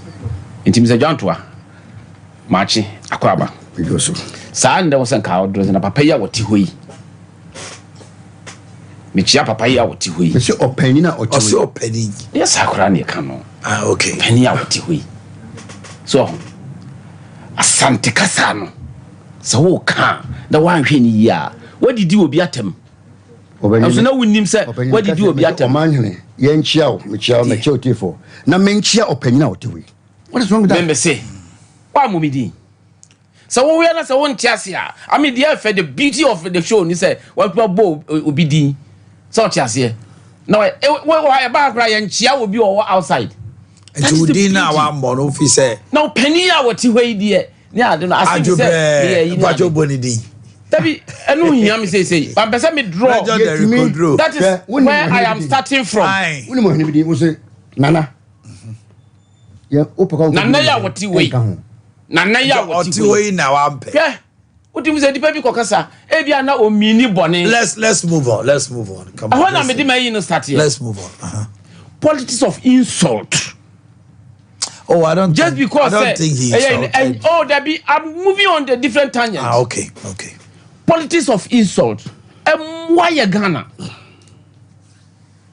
So what you say? Wo bi aya to abama no e de nyina de ekokrometi ato abama no. Amo ba be ye omampanin na se ugina simply so didina tem kaje se onim de oti ho so wa rezani wa yesi nya ade ya kan sempa aban panimfo ho ono no ama omampanin na yi no ne party na yi no hwemo hu ni se wo ye ose ofata amo akọ parliament our parliament approve atoto na no aye hu se wo ye yi yeah, Mr. Janto atiwa or cast etia eka efa Katie Hammond. As if so we useless. Where you say, or outmoded. Look at the words you are using for one casa nipa. No penny me tell ya that's a me catch it say. How what you know me you see so many adjectives that qualify what be you are here to represent your party. Anye bia no mu jiwudi wo so jiwudi enti sa obana sa wo be kan sem bia na no nkire se we useless dabi enti sa your politics da ye no Ghana no atemdidie na se wunni nipa na fa wutimi we ni useless e kan sem omampani dada Mahama wa ma medi ayi oman so at least obeye on expired period of meals obeye was I a vice president? Was I be a president for 4 years? So I be. You throw me ya back someone. The D won't be. Wouldn't even catch so you useless. Why? Because a Ghana for to aba mano. 2016, you know, we useless. No! Why you be? Ghana for fees I want tranchain. Abaya ko abaya ba. NDC akwa NDC aba. So describe this will be a useless. It is neither here use the nor word there. outmoded. What does outmoded I'm mean? saying, sir, I'm talking about general politics of insult. So don't put words in my mouth. I've not insulted anybody. But me cannot say me basically I want to be specific. I've expressed my mind and my opinion as a Ghanaian. Outmoded. Yes. Me say the general political situation our country ha. But situate it with the issue, no, because Wakasa Tia Katie Hammond. And the one can't even do the job. Right. And I'll still maintain my position. Because where and a walker. And a been a walker. He's an outmoded minister. You're best Ghana for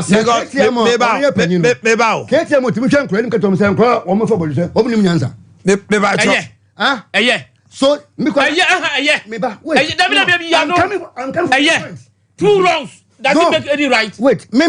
Two wrongs, does it make any right? Commit any wrong. Outmoded minister. He says that he's you know something. Yakasa, mama, yakasa, no. If you have answers, no. Hello. Issues are addressed your government. You've not been able to address it. He's just started. He just started. Allow him. I'm entitled to my opinion. I'm entitled to my opinion. Will you address me anyway? Hello. I've not insulted anybody. I've used a word outmoded, meaning that he's not up to the task. Address me. Honorable. Who is getting noise? Honorable. What your submission? Honorable. Let's allow it happen. Money making a submission. Let's move on. Yes, that is it. Let's move on. Let's move on. And you know, sir, politics of insult in general, what can and then Magana and Quenim. Yenim sa dear way, a papa, you clean. Now you're done in. Near your circumventing issues, near Kana Basa. A dear way, Yenim say, Bay ye. Yes, it be ya and ye a Sakawa. A 419. Yet, yes, you memono. Yes, you memono. And so at the end of the day, no, what should I ye? A bina, vice president, Dr. Baumia Ekano, NDC for Bibia Bayabiano, and ye, what been in the policy about it. What they are sharing manifesto, Ghana for share who say manifesto no, a yadia baboye, Yajina to Abamano. While roll out the policies, from the word on go to start with any issue, I will say, hey, yeah, determination. Omei, obi anywhere, obaye, President be anywhere, wabana yase, wabetu to quote every kwaso, and ama Munchimonka, and I say yaba. A baby na buy, and a baby yaba. The only sikadi ye, the one yes, he can't find no, aka, any ababe twaso. But as he say, you push it by say, won't buy and went to me and your quite, and went to me and yet, now be by and will be 2 quarter be free, quite this one now. The now to Danko Kufado, a buy ya walk tall. Why your campaign?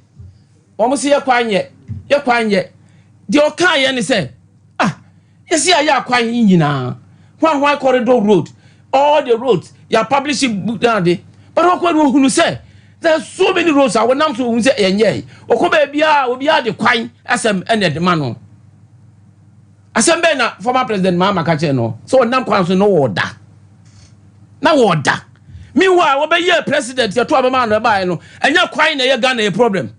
And now do I go to quote a free, quite be so. There be road, ya. And the gua yen, and what try. And the MPP buy no. Why you quite be brave? 4th Republic I buy ye. Actually, a baby. What about 4th Republic? Are you true? Are you fact?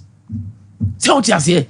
And don't you say yeah, cause and you maybe a buying what cars obey ye now so want to mean ya. Now worry. What's he? Because what me free SHS the BI can want some and this I can say a Sakawa. A 419. Con 419. Con free SHS 419. Free SHS 419. Yeah, this one day. And then the free SHS. I am man 4. A ma. Nanka woman to me in school unko. Woman to me in country school fees. Our school drop out. And the policy na jina. Ama woman ye woo. And ye no. Aye, I'm a man for God of when you're home and fast war. I might say education, you know, say, what country of illiterates are. We be behind ye. Education, and we hear ye pa. And in another Danko Kufuado, and you're bearing the policy. That is it. Well, running out, I mean, ye. So, we take out 2 more coti and ye, said the NDC for a year no. A dream, a woman, a beer. You go to oil. Oh, I drink a muscle. And so now a basso. Mwaba, when the first government up, Mubinya, Beji Husika. And so I'm saying ye. Ghana card, yeah. I think you started long time, Kurano. Now, Ghana card, about the firm. Montimian yet. Webisa, but Betimia, MPPC Betimia, Maye, was Wuntimin yet. Parliament. Now, parliamentarians be brave, any D or constituents, a catch on say, way, a buy by ye, no, the Abejimo tax. Sa card ya ebeyeno ye be yese ni ade akwa yese ni ade yes ase parliament me say e be share ye be share ye ase parliament ye be share ase NDC MPs e da di ka ko di line first enso no ma ka kire o monkrofo constituency say obi anye and the problems are ye face wo Ghana card ho any say wo mo yetu wo mo fu abo so tie say futuo no a wo manye no ho na ko kire wo bo and obi e struggle so ope card. As soon as this for two wakoti, entiminya, no. And then NDC say 24-hour economy. Yes, we policy also do bad no. We policy. People are questioning say your wage bill kurano eso. Ahentimi. Amfa yesika yenya no. The larger percentage of the wage bill, civil servants, editor Muka. So, who bet Yenumi and Son? One. You may just carry him. Your Baba was the idiot. For now, no Ghana, your Bob was the supplementary budget. If you don't want to a baby, you are going to use the president bottom, vice president bottom, Minumi and Uni tax. Ye nya tax no ntimi ansop anya niam a just yakobo bosia ana yakoje assistance ifiri baabi ansana yetimi aye bibi na baabi ani wa ba ono so omo bosia ba wo hwe nkrofo no hia asem na se wo behwe am wo mawu a ekwai do mu hia na se wo hia wo mu hia asem nyina no a na se tax any other inflows no ntimi a yakobo bosia ye dia ba beye. Honorable, a quick one. Whatever we propose, NDC says it's impossible, but we achieve it. Dr. Mahmoud Baumia. The NDC is proposing 24-hour economy. You are saying, say, by your comment, no, you're also telling them, saying, yeah. I am saying, people are questioning. Me say, your policy that yaba. They said, yeah, policy no man. How you roll it out? How you achieve your aim? And I'm saying that people are questioning, say, yeka, bills, a dorsal. So if you make it threefold. Yes, threefold. So say morning, 12. So I can say, already some of these things, you know, 24 hours. They're already in what's here? Sompa TV, 24 hours. Sompa TV. Sompa TV, 24 hours. Security, 24 hours. Electricity, 24 hours. Health. Health, 24 hours. And so can say every sector, 24 hours. People are questioning. But I don't think they've said. People are questioning. But it's up to you. Buy now, Bebano. How you go about it? Who now see what they are your policy? Okay. Said the MPP, buy the free SHS, your policy, no. I will see any year, 419, no. Aye ye money ba mo de mo nka say 24 hours. Yes, say e bi wo ho ye de ka enti so be ye de a akwantu e da wanimu no. This is what I am saying. Obi a wo de oka. But me mejo tere koduro me say akwansidi bebre ewom because e is kasem. Enyama na obe produce du kra no.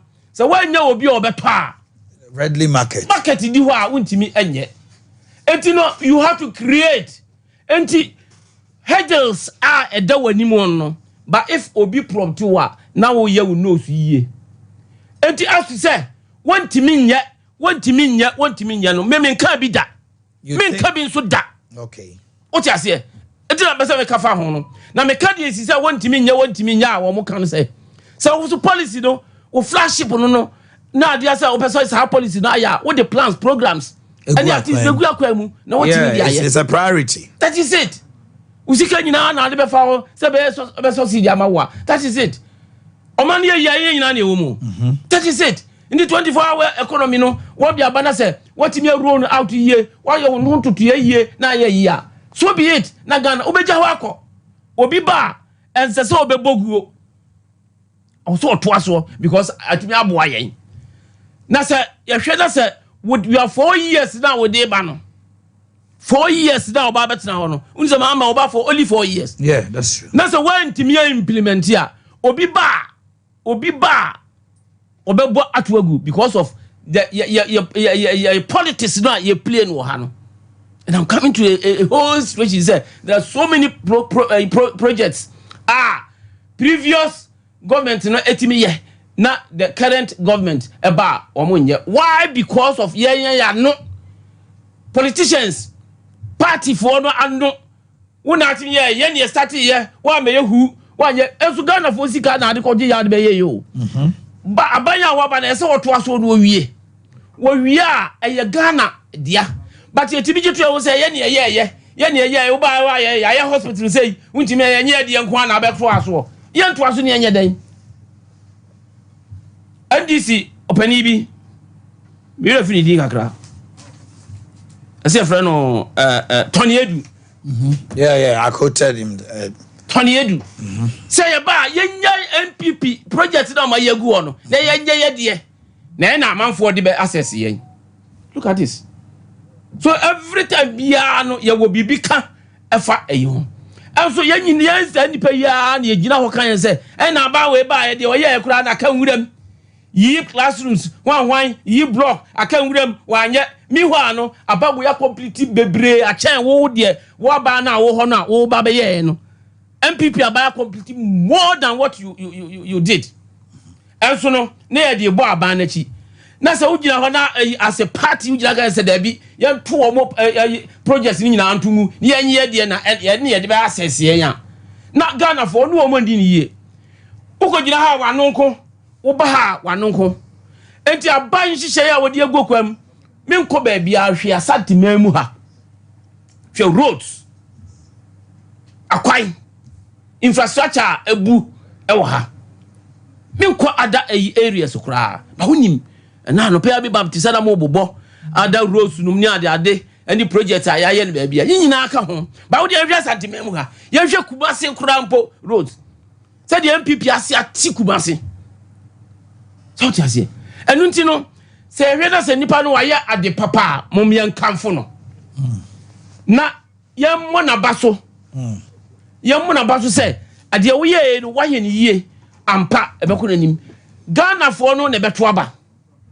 won behwe sa niema aban wo yaye na de wo yaye de Akufo Addo eye ne de former president mama ne NDC for ye no ma hwe so de ato aba this time no enya bribe biemo say de how can hwe de na former president mama ye say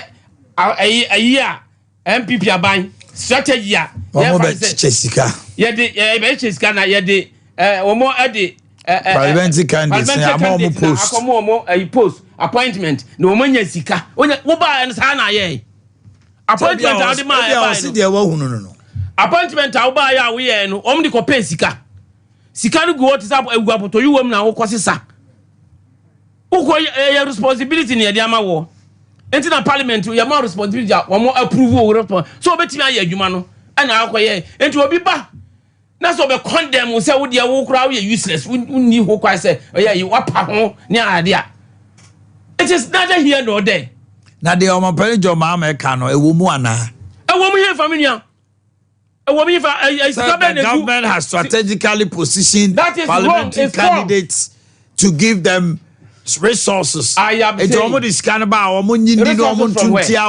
resources from where? If you are saying you say they should go there and go and perform. Okay? Go and perform. Your more responsibility. That's all perform. People who want you to stay there. Say as a government, that's all perform infrastructure. We say policies. I would be a bois or man. Said your MPP no. And Dr. Baumia ebo dawro no ye betimi maintain the state the population the voters pesa edi ama enti se do akose una ye agric minister una ye education minister una ye we ya go and perform. Deltra says you've collapsed the economy and you have no shame. You're still talking about cheap. Dey Ghana for to abetia no. Se Janto e kasa dey Ghana for to abetia no. Etia NDC government. Adentra. Se Ghana for say ya collapse economy no a wo mo ntiase a eduru ho ambeto atia ye.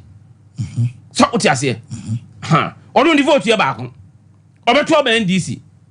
Me vote ye ba ko. Metro ba MPP, minimum MPP, on collapse government. Now that COVID time say, when nim kwanya, obefa so a, say oman sika sem kura say ya, obetimi aye na wa bring in the back. E say duru hifa kura e be back. Na nipa nkwa de ontimi mfa nkwa. Ndi say de nipa be wudi e, ye masika ni mu ase. Na ye mfa nye oman nsi ho. Na nipa nwu ampa the whole world COVID time. Ghana, the party was saying we for compare even United States and UK, Germany, said the person woo ye. Now every week bia. Nanado, a buy update, a 3 or 4, a bois, skasemu, and any money now. Oh my electricity near ada bills near the young tria and Jessica. In Iska. What Jenny, how do you bo man? O policy, o plans. Dia udi gua akwemu a e save ndipa no. Ene ye Ghana fo nyina na ti ho a sei ayetimi guys say ebinum nya adwuma nye. Aba we ba so. Adwuma wa provide NDC provide kwatakra. Am provide plans ni eda ya aba we di gu akwemu. Issues areas bebre aye bia ya de fa nkwada bebre NDC anwunu ho hwe anye. Enti wono de waba ya waye no de na na do aye no de ba womia aban aye no na ye hwe so e de ato aba amaba womia sa ba betena so abaye president first ba no ye president. Thank you. Oba be ye president abeto de aye no so de me sa ka twa to de say ka twa to na me ngra ha no say ya kasa NDC for e kan say omo de omo ba mu 7th January. Yes, I know. Into a mobile, you have a punish way. Where I say you are this car, as if you say at 12 and a year. And this said, now to Kayan say, Eduma Pa Yayentin when you say Ghana for beside the MPP, about Obama MPP. Into a sure say, or Bobby hand you over. Ama Baumia, a yabone. Nobody any say. Were you sure when him said your wire? Adam Montreal diga na etuo obra ye no a abamu do free NDC nsema Ghana for bebre we fi na we fi because of propaganda and throw NDC for 20 no asa wo time na Ghana na or heaven aso na nwuma egu nipa wu wo mochire because no light dum so ene okay dum so ba dum siesie no a enu na pokan no e ba what was I say one person obu ya corruption I the tagging NDC ma founder Rollins can say government be about where you corrupt chain NDC ono Rollins na kan ye and then corruption tag no one with the MPP say MPP ye dey corrupt what's the say Bass Brandon for the Esperera president no ankasa kra ye the tone so ma we kwa wi ahwehwemu ehunu say ampa Kanazori. Yes, wa ko je yi no. Na yi no wodi fie a afa wodi call castle e de ko kan pool no a wo ho no ho. Yes, say no kure say wo ko je car no. How did the car come in? How did it come in from a border? Enyina ye nim. So ho. Ya seti ayi living plane, Air Force plane na ko toy. Wo as vice president asset commission e wo ho say ya hwehwe wasem. And then ya the tag no e bo MPP say MPP na ye corrupt. Ye wi na fi ye past. Asofo ton and the other yin nyina why you me necessary bebre. Create loot and share. And now person create loot and share no shift it onto MPP. Ye wi na fi pass no. Thank you. Thank you very much. I'll come back to you. I'll come back to you. It's 9 o'clock here. Mami just some few memorable bisoda membra mo chena mo santo aso. Kanjena naje drinking water, alkaline water, super sucrogen kama, bois ema wo etimi jonso ye free umu, antioxidant kese pa. Esaso ma wo hydrate. Dale den nsuo gina umu. Sa so ena wo numa on wrinkle or diabetes and our pressure. Ekoye nkomo ho adwuma nti etimi ko yade ne ye. Nsuo krogen a just say we are seeing in Nigeria to 8.5 pH 0241449191 0241449191 Dawood Yade Herbal Clinic 360 capsules and the Dawood ointment abejaso for waist pains, rheumatism and neck pains, diabetes, pressure, stroke, ubaya soya, yababwa pa. Freya was 0241 244 012 0241 244 012 and 0244 886437. So by chicken Kaiser BBC, Boris B chicken, your full chicken, thigh, wings, breast, gizzard, layer. Layers and broiler and a tom, but beer supermarket to be alcohol, call fridge anymore about BBC, full chicken or hot tie, wings, breast, and make out once a 1.6 up to 1.2 kilogram. Bantama High Street Press within your anymore.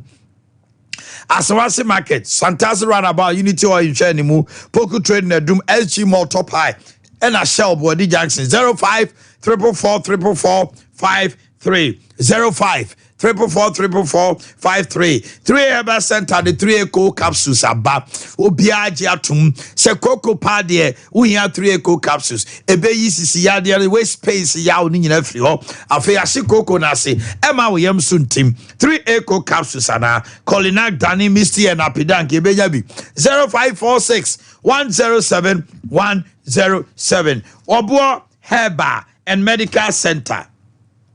Oba ya to shemu e medical research center say obi a onante kakra wa kuma bo periperi wa beti ne ukon ye oya severe numbness anxiety triti oppression am so wanya angina e say heart pain wo do saka okọ ye oya watitimi dwa wo sa migraine e na wo ha wotim say wonya adwuma bia nso wa bre wani susu brew kono for anu kwani kire Obo Herbal and Medical Research Center Enkran official town obo hu ye wo ho Kaswa afe Kumasi Adrato Adumenu ena ejira kwanso mekan kranza headquarters adishman na waba 0549761508 0549761508 yawo prekese powder ena Odin Herbal Bitesa wa obedia dance se edupa na wano no mekan use natural mineral water sukroja bujunsia obibini black mark company dia be just obi anumbi wonso so no mo de wode wani kire be man Westbrook to Junction Kronom kwano so a na wakopie mu no age wo de Atomic ewa Showman afei sunyane so Matt Roberts so we are wedding engagement party outdooring bibia don't forget news and natural mineral water 0244 462294 0244 620294 na bibia ekoso 21st clinic wa manoni o sciatica Europe tono ye de aba wo kwan no se wo buku ya kan buku sesia for pre-booking and consultation no 0244 WhatsApp 915116 0244 915116 Omadru Europe kra omo ehwe yade ehwe nkrofo sciatica de would them ewa manonia obusuafo nim se wo ko adwuma dan da se woto ase na atwetwe ama wakafie bomodin fresh 0244 915116 on WhatsApp na yemwao na bibian koso Ghana had a number no 0540 311311 sciatica experts yen 21st clinic Dimpa Natural Health also there obi agiatum Dr. Dimpa uko ya waja osa hono asori kofie ya de mfidie akasia befu mfidie behwehwe unipadua mu nyina da said doctor say peptic gastric duodenal GERD acid reflux H pylori ni nyina da ye yifri ho wani su brew hon ma woda wona obo ano twetwen otwinya hard burns ni nyina da ye ulcer symptom frɛ 0245 1184 34 0245 11 84 34 and 0246 744 744. Yawo Wallace Towers, second floor Wallace Towers. Menshia Kwan so the Chemso. Kane Menshia Health Insurance Denimu, a honey wo. Give us speed capsules. Sarachi CB ba now bear maho. Why am there one pemujo wenye? A feyu Jonsawa, etim se emutu tu, we ya ba bema Jonso ya. Co capsules no, ebe yi flames nina, ema we muntim, ashikoko no swasi, yi sisiade na free ho. Unya co and P capsules. Now the boom now no man. Oh, when I was no. Yeah, they give us about Mr.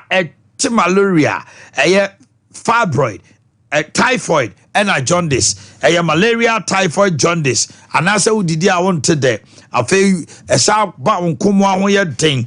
And give us herbal mixture, then pamo malaria and flu. So give us GC, rashes, and only a day pains, our Johnson or Baah Herbal, sexually transmitted infections are a bebwa pa 0543222470 0543222470 na bibia ekoso na yakuye ni Fibo Ventures yedede na abadwa so Ashford toothbrush Ashford toothbrushes, Princess Evidence, executive friendly and a Galaxy, Afri-Fresh Herbal toothpaste, so it was supermarket beer, it was shop beer, Tom toothpaste, Count Okwaje, Afri-Fresh Herbal, a medicine, a ball single buying power, brushes, no such to see ye, your number no dos opono Paul.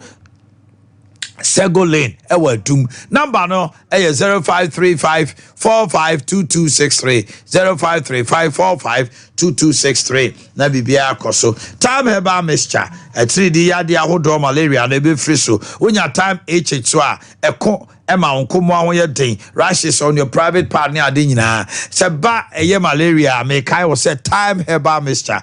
Afei Time HH mixture and capsules no so ebeboa pa. Open do so port 2 afre 0244 417669. Enchire muso 0244 417669. Tony Sack ane wono and at some me the birthdays ebremo na open TVs, fridges, freezers, air conditioners, inverter, Wi-Fi, washing machines, gas cookers, microwaves, rice cookers, blenders, kettles, home theaters, electric irons, and property electronics. Edinia de property electronics and so Oko Jasra also per property electronics. Cotton or Tony Sack electronics were doom. Wesley Matter is Usania triangle no Ezi Karam Quantimpoma. Also ben Melcom a word duma a dankasiano and any din shanimu can pioneer a building anymore bra never taught and the pan Tony home now 6 to 1 month warranty is assured. Freya 0500309309 0500309309 Uko PMO Coco Board Runabout Swa Yenny O edition ye bie showroom kesiye ewo Sunyane a honomona make for Coco Board Runabout any O terminal edition anymore Uko yen crying so sprinters kwan so no depo kesiye ewo ho 0500309309 Afe Institute of Expert Travel and Tour yen ena visa de obiaji atum study visa, permanent resident visa, business visa, partnership visa, tourism visa, da Canada, USA, Australia, Schengen nations like Germany, France, Portugal, and all other places. New Zealand, Naples, Serbia, UK, Bray, we are nursing, we are midwife, we are pharmacist, we are lab tech, Opesa Utukai, we are clear more Juma now, we are Chicheni, we are banker, construction worker, now general liberator. Friend number is here 0504 694209 0504 694209 and 0539 899915 0539 899915. Afe Yas toothpaste, a bar in 3 variants. Total Care toothpaste, whitening toothpaste, and a herbal toothpaste. Total Care toothpaste, whitening toothpaste, and herbal toothpaste. Na se wunya ni nyina na se de ebeboa no uko supermarket bia busa Total Care toothpaste, whitening toothpaste every years. And herbal toothpaste. Your toothbrushes ahodoɔ Prince, Princess, Monarch, Duke, Duchess, and kiddie brushes. Just a multi-angle bristles. A bora was sinumu yin kanka be a woman ye plaques a was seeing to the case in be free ho. Shannon Swo, Yas toothpaste and toothbrushes. Obi Tony Fee, a story build now fence. A fence now 6 bedroom, 6 toilet, and bathroom. Maybe I'll be dancing. A janabia no sia ansara bathroom no so ka ho 1 living hall kesia obeja ho dining area obedi di kama kitchen kesia balcony bi wo form wo so and now here TV no so no o se bra 6 to 7 cars obetimi ya concrete street no in front of the house and the fie na mu so e was fantastic bro fredu deeper life for camp or any university no behind it wall no chi wo pe and a wall fresh 0244751741 0244751741 and a 0274145424 0274145424 and Constable Mary Amamponsa and there wawoda Ghana Police Service Constable Mary Amamponsa. Happy birthday to you, Madam Rita Opon. We are importer ewo achamfo marketer. O sister ne first from your sister Foster Lee also Mautinkwa. Afe Don Destiny of Sofo Mame Boutique in Kranza. Don Destiny, Systematic Press of Sompa Emautinka. Rachel Amankwa of Dominacy Hospital. Rachel Amankwa over Dominacy Hospital. We every Kinsley Hall and Eba. Abna Poku. Newa what that Collins Emautinka. Hello, Jantua. Mammy Rancher, Mammy too. Yes, my brother. Send me a number bosun. I find your factual. I ain't find any before dinner cars fair education in ye. We express our alternative idea say we need about 20 years. We never said say any ye. Before someone can, if they don't have the facts, they shouldn't churn it out. We never ruled it out. We even went to the extent of starting on progressive financing. Free. Yes. So why can we say any year? We said categorically we will need about 20 years because we have to improve infrastructure, which has turned out say and net them obey ye no. And no still and I'm going for double track in the buy. What the get fund and mom would get fund the get bush and the customer run economy diamond say. Mom would get fund the get bush and so you man and Daniel Musisi quite be seen there a confiance, multimissing and then coach could answer ya better fee. Now he was talking about Ghana card. That is what we call revenue infrastructure. Ma pursue digitization for close to 8 years vigorously. On mine, in the last 8 years, your tax revenue to GDP is 14.8%. The sub-region has your benchmark at 22%. With digitization now, we cannot even meet our revenue targets in the last 8 years. So what is the essence of this? Dr. Bamiasola will be TFR or bear passport. Find a one and what's my time for a passport. We are still paying over 1,000 and 2,000 for passports. Driver's license. One and driver's license. Nobody do if you be anymore. Digital address name, you know. Has somebody taken the pain to cut say numbers and a bakunye and a bakunye? Eti Yomka cannot sign a man and digitization in Manano, eh? Baby a Johnny Jana. And ya could do a car yentimentium. Digitization at the aqua junk status, baller, a fine thing, economy. And ye can't show. Was it 24 hours? They don't even understand. One month, just say, was it a demand and supply? We do a demand and supply, and say, and then 24 when you know. Now, school, what actually? If there is no demand, why are people importing? Why do people import into this country if there is no demand? I didn't want to say. And before, what month, if the demand is not there, why are people engaged in importing or importation? So we only seek to shift the demand curve back to Ghana. And who told you that it is going to increase our wage? One of my best friends, woman, maybe that point ministers 123 buffer suffers over over 1,000 without recourse to revenue generation. If they don't know a Chief Justice or Paratese Court, it will bring in additional revenue. Baby, a state enterprise, state agents are one by now. They will bring in additional revenue to pay them. Their attention is not on your friends saying, the attention on, yes. And we have sectorial targets. One factor, money importation, any BBI, no, it will be beneficiary, one will be cheap ones in the back. Yanto. Because they don't know anything. If you have somebody like Katie Amo as your friend saying, trade minister, over the way, he knows next to nothing. And I will pick myself. He knows next to nothing when it comes to trade. And today, and he was mentioned, say, will be a target, will be a target, will be. You made mention of Baah's branding. I don't want to do comparison. But recklessly, Mafadan is $58 million. You just wasted the money. Mr. Kofaway, they have no shame. Anyone no money so. What if 58 million a 2 amna? A day Yabugu, judge is there Yabugu, a Honkamayo, and there's a judgment debt.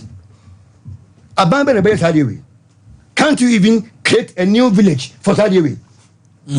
Can't you create a new village? And in the last 8 years, they've never demonstrated collective ingenuity in ruling this country. Collective ingenuity. If they have collective ingenuity, they will never do it. Musha said, "Mu borrow from 2019. We warn you. Musumoya de yesi we warn you. Baby, I'm not mudi ekabeba. Mu borrow 2019, 20, 21. Na fi adina de agin semu. Mo be jaye eka. And they say, okay, yentimintia. Mo san kamano tumunka ho.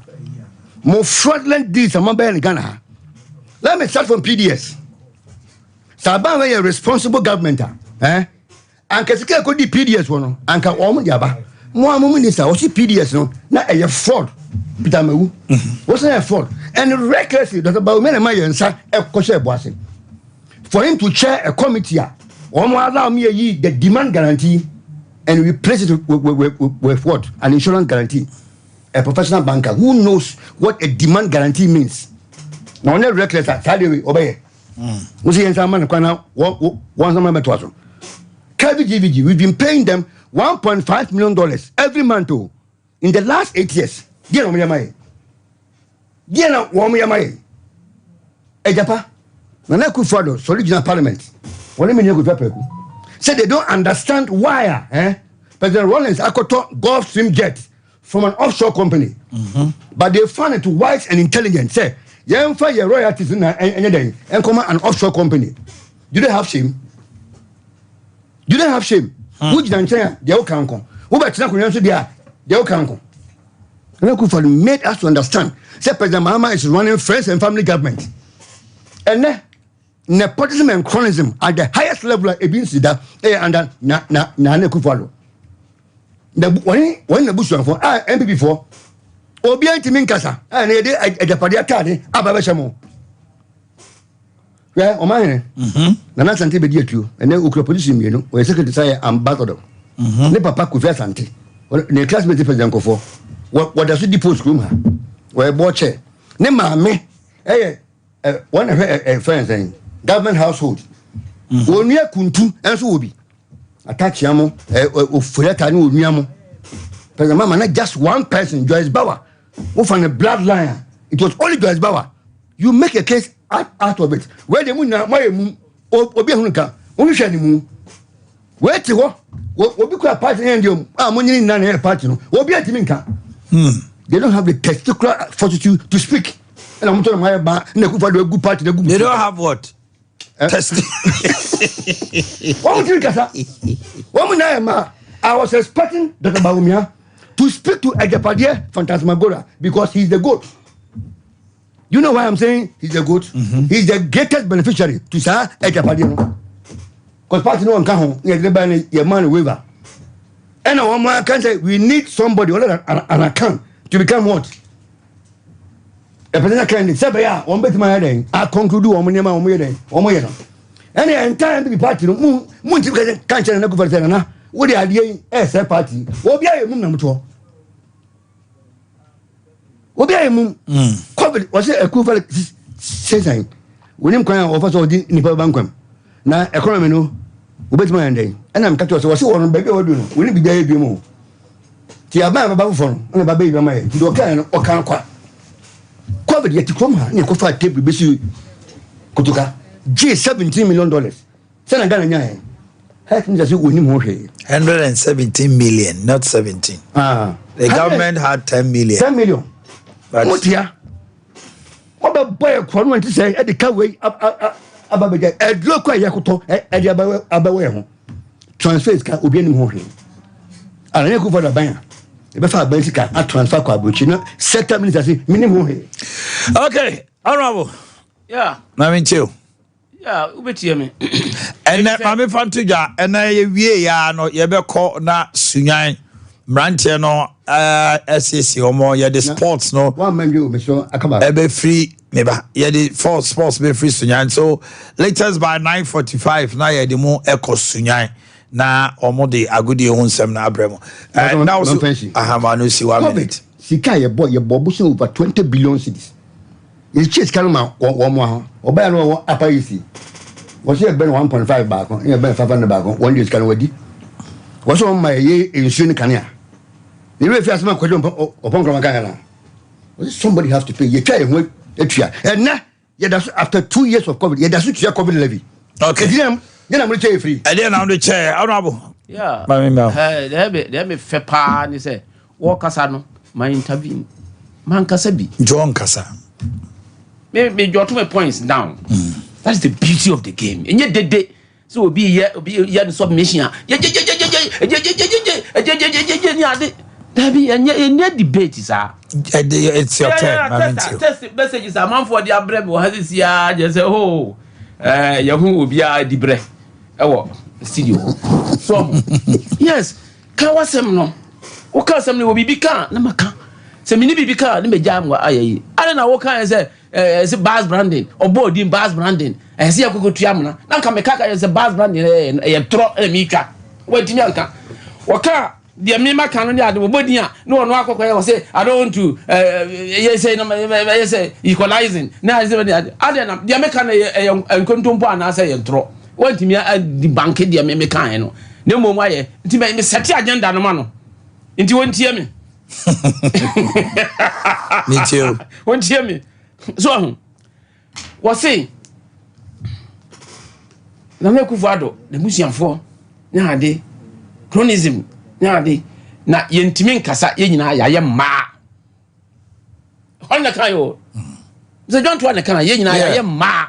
A man you become a man you are getting. Sabi, a bayan Kwasia for a man to me contribute to Omukota. One more a running mate, and you ba. One wakati ni nai. Obu ono ani hofo. Send that you refer to mass he omuntimi nkasa. A man ni nimdie. That's what I choose running mate. Maybe I will commenting on that. Because me set it agenda no mano. One ba account untimi enka. So what you say?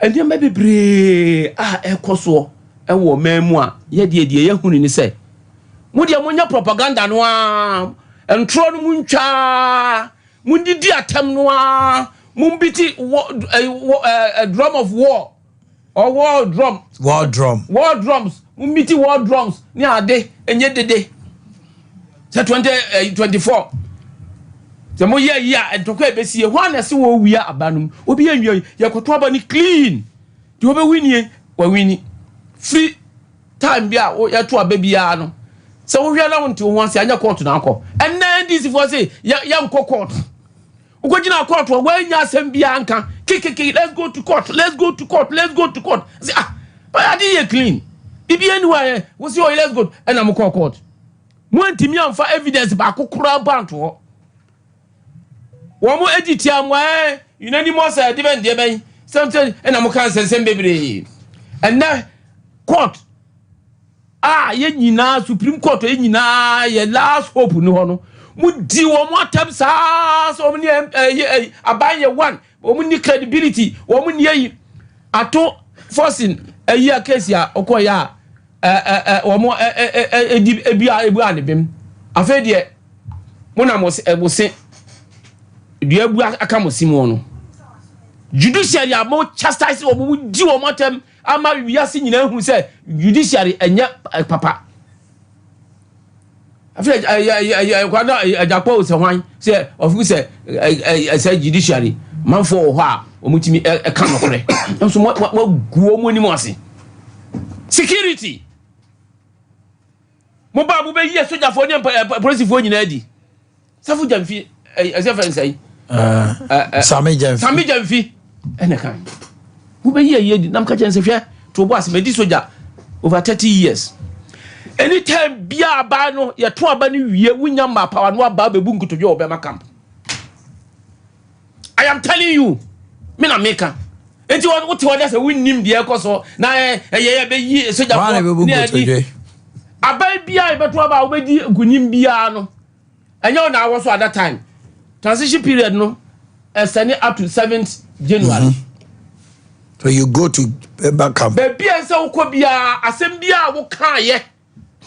Officer anko yie bia no kokoko pacho they come to Bema come and plead a pacho say yankro for na say yie me say me na make anya say obi na say wo the why majority. Yes, I am telling you it onye di intra ho say no ho pem giri no what the cause me wo kan me jai honorable men go that's on the periphery. Go ahead with your issues. So Brigadier General Nyamba Brigadier General Ade Obusana do kan Nyamba obi am cause me see Officer Brigadier General Brigadier General it was all distracting. Who says that the agenda? You have allowed him to distract you. Me come and say the okan no no. Brigadier General Bonidi. Hello. No me say NDC ni. Hello, me person. No me say Yanyinadi. Honorable Shamani, me say the pana who can asem no. Ono onye call bi asisia. On send the message bi asisia. All distracted. You are setting agenda now. He setting agenda for you. A former serious. But please. Your microphone is off. Honorable wrap up, man. And I was a picky course, kakra. But it's a holiday.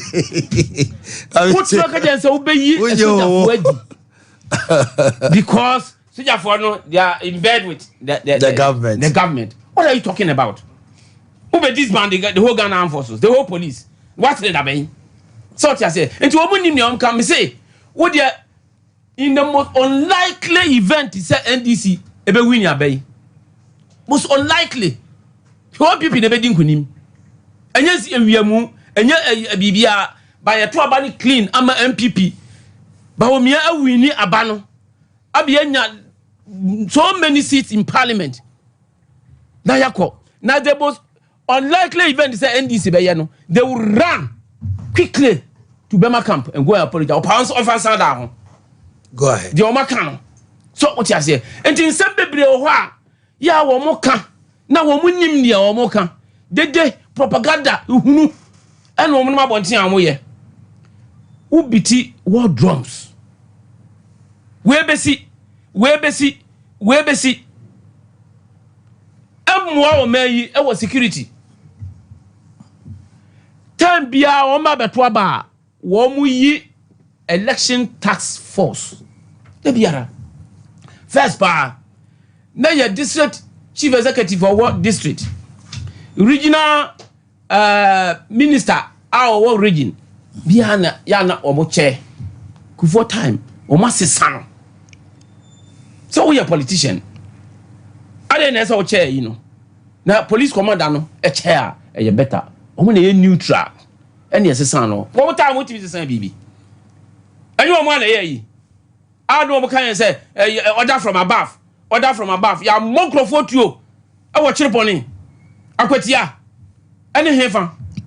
If I go do here. Order from above. Why have you taken off by hours so where's we gone? It was during your time. People were shot. I say people were shot. I'm telling you, say, order from above. No, now what I make us say, oh, can you now the NPP press with the see why I was. Specific issues. Specific issues, but that is also part of. Yes, ma'am. That is also an election. No, but I am the moderator. Enti baby a we be free mo na me dia be come say. What catch pon akwatia nom ne the aka ni nyina, but there was also an incident at Ayawaso West Wogon where order from above also brought the same issue. Order from above. Yes. Ayawaso West Wogon. People were ordered to do that. You are speaking for NDC. I'm not speaking for NDC. I am the host. Okay, or Kasana or Kobe Bienya, don't I challenge you?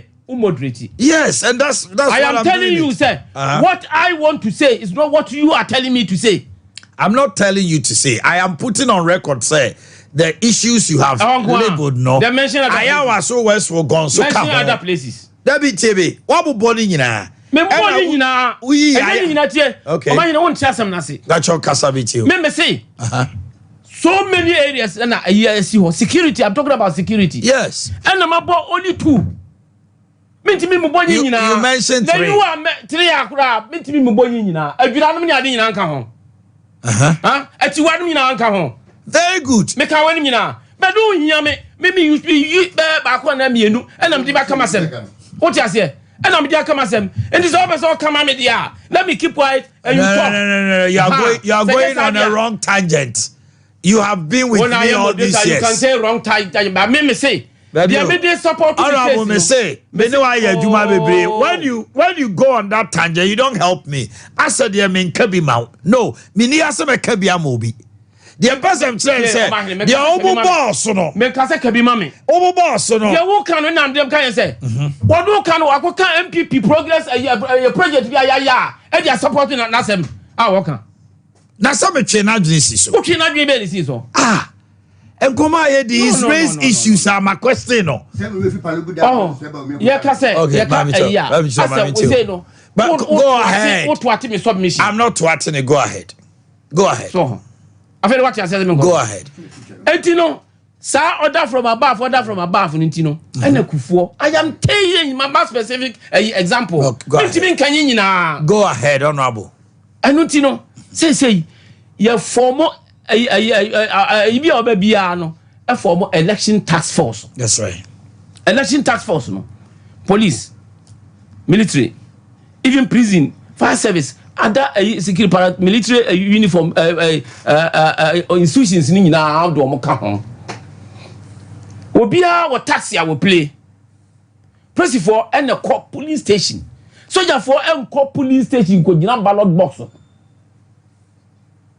So they are always on standby, and that's a year more perform away. You say BBC not one more intimate encounter, not one more move in. Okay. So what you say? Uncle Jina ballot a box of home. It's honorable way now. Kakosi say the nation is armed, ready, and nothing will happen. There will be as a way basi.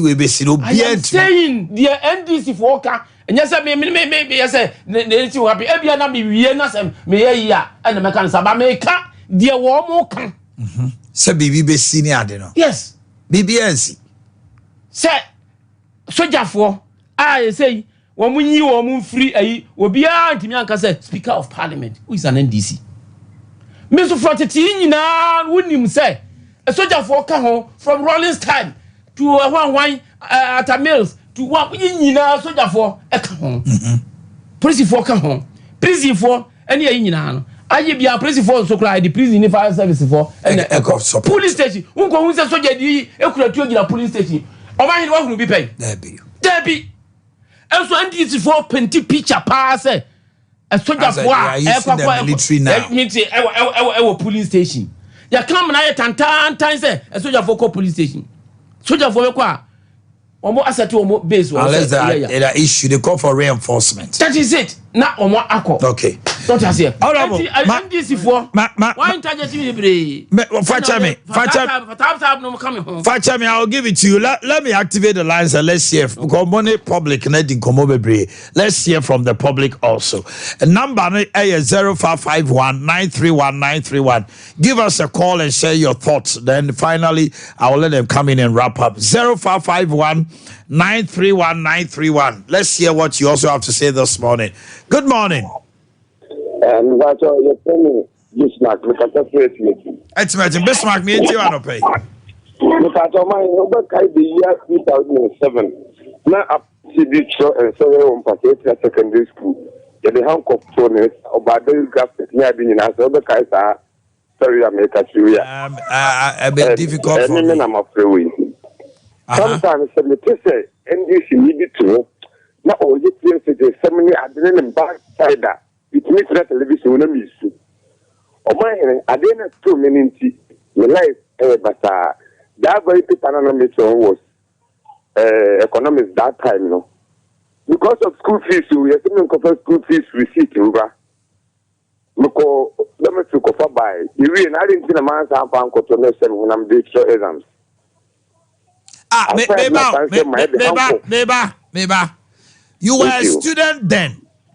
Yes. And you see confer receipt, bra, 2007. 2007, Pacific Secondary School. And you confer by, you know, I would tell me, all trying on the umbe who receipt in the wall. And you see what about upon your day. And almost then the government shows you much. I said my parents make not so because a foreign material and I'm there. And you didn't come for schools. And you was what is so big free SHS once a man. Oraho. Because economic depending. Yes, I'm came down. I'm a maintenance school. School fees in one son of that is so another. I got some no capacity. I found this like Fukuyadam. You would say so if you end him. The Pacific Secondary School, I'm no okay. Mate. Hello, good morning. Yes, sir, I'm in you. Sincerely speaking, and I want to make it a gentleman, if you come to do things on this, I'll take you off. If Major Dro has spoken, meaning that didn't come on, don't come and inflame passions. Listen to me.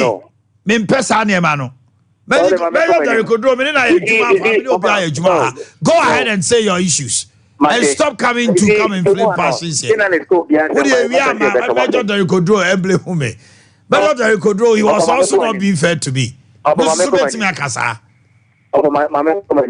And American Komuano, journalist could be at the Mamodi and Kamasam. Yate, yeah. You see, NDC, my way. What did you come to NDC for Munishemo? I good day. And the Papa can say, Oman can say, Yeta.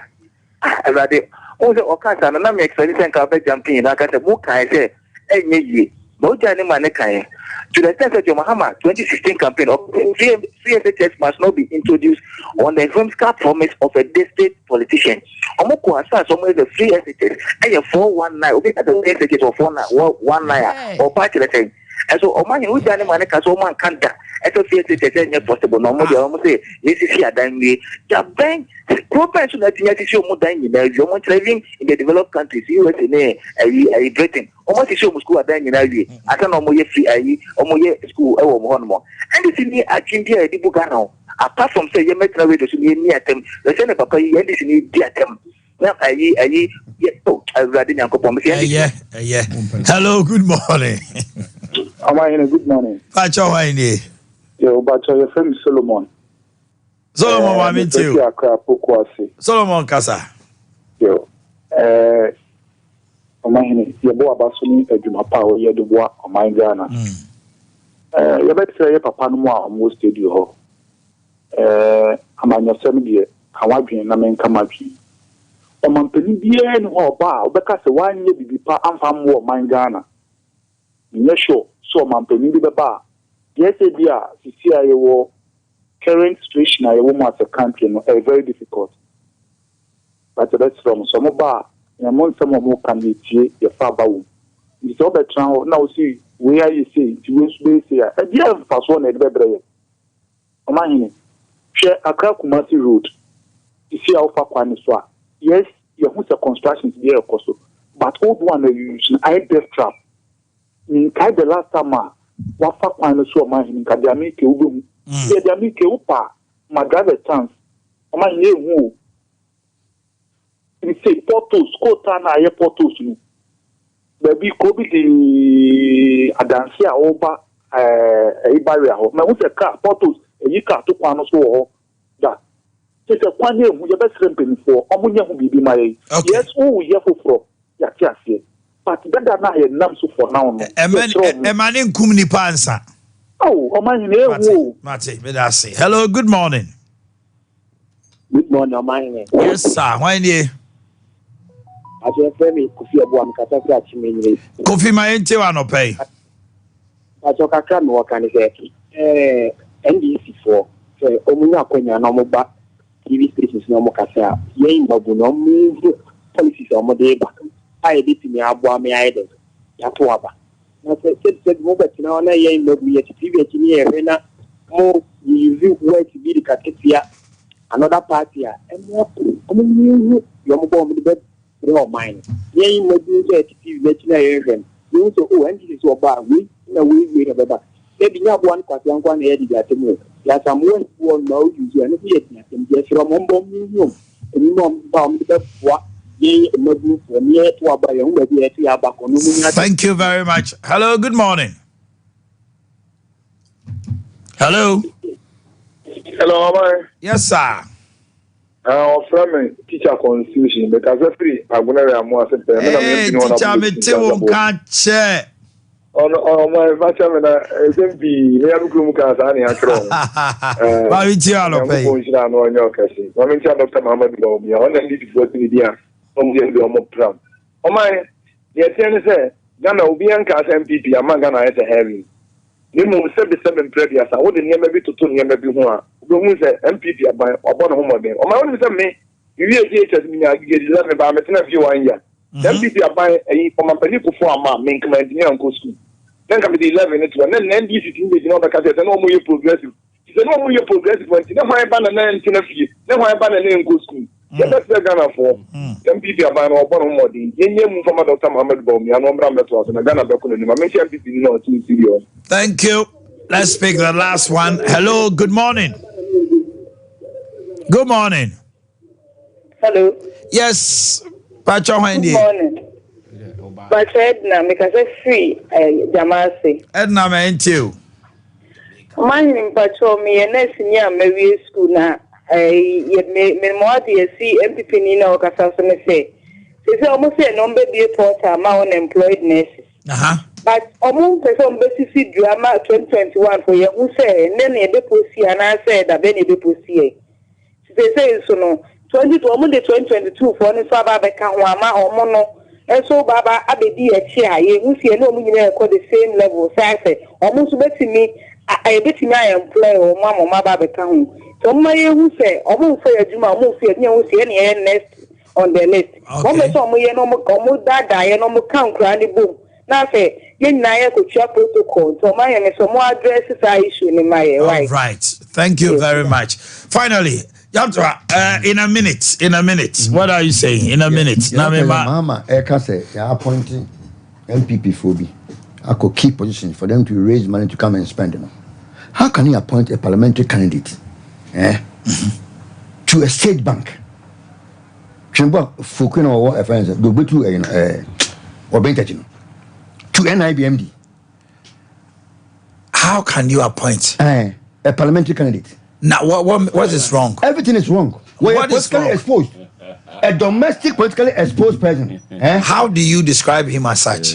What's that? Doesn't he have the qualification to be the MD? We are not talking about qualification. Then what are you talking about? He was appointed on his qualification, not because of a PC drama. Now he's a PC of a political party. Mebao. Okohan sana onya post na obey a PC near the obey a PC in her point to know a deputy a DMD. I don't concern you should step aside. It's against good corporate governance. Tell me. So, my mom, The definition of what? A domestically exposed. And now he's been appointed as the MD. It is wrong. It is wrong. Catch him, Mr. Beboa. It is wrong. But President Kufuor or share with impunity and no matter and no money share. And no more share. President Kufuor and Amia the good good governance. The deficit, you know, Senate here. Okay. Almost now. What you mean? Mandated state institutions. Mandated state institutions. They are funded against a quantum mining. I will be actual iron fundings. So I call forest with my wedding. What you gonna see? You know, a certain president to come and tell Ghana for say, as far as he is concerned, you know, we from Subia. Thank you very much. Honorable Afeyem Kosunyana. Don't work as a good corporate governance. What are the principles of good corporate governance? I can say you appoint Ghana ni, you confer China ni, Togo ni, Nigeria ni. I'm an uncle take that appointment. Near the Ghana ni, all qualifications said you are Ankasano, Okra. Near the Nakakoya. Was a good corporate governance. Waka good corporate governance. What are the principles? It is because you don't understand the banking act.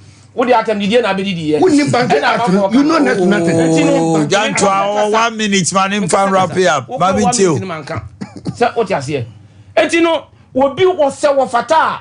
Not me say, me ma ba muntino. Now will be our Yeminia Major Derrick Odro. Your appointing is say, one go take your appointment over Abia. You see, me a politically exposed into me musiani, me yiniade.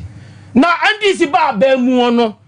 Woman, fanum, woman, you want to appoint you almost on Goyajuma. Cotodia, the budget, Yan said, ya won't call Yan Ghana for.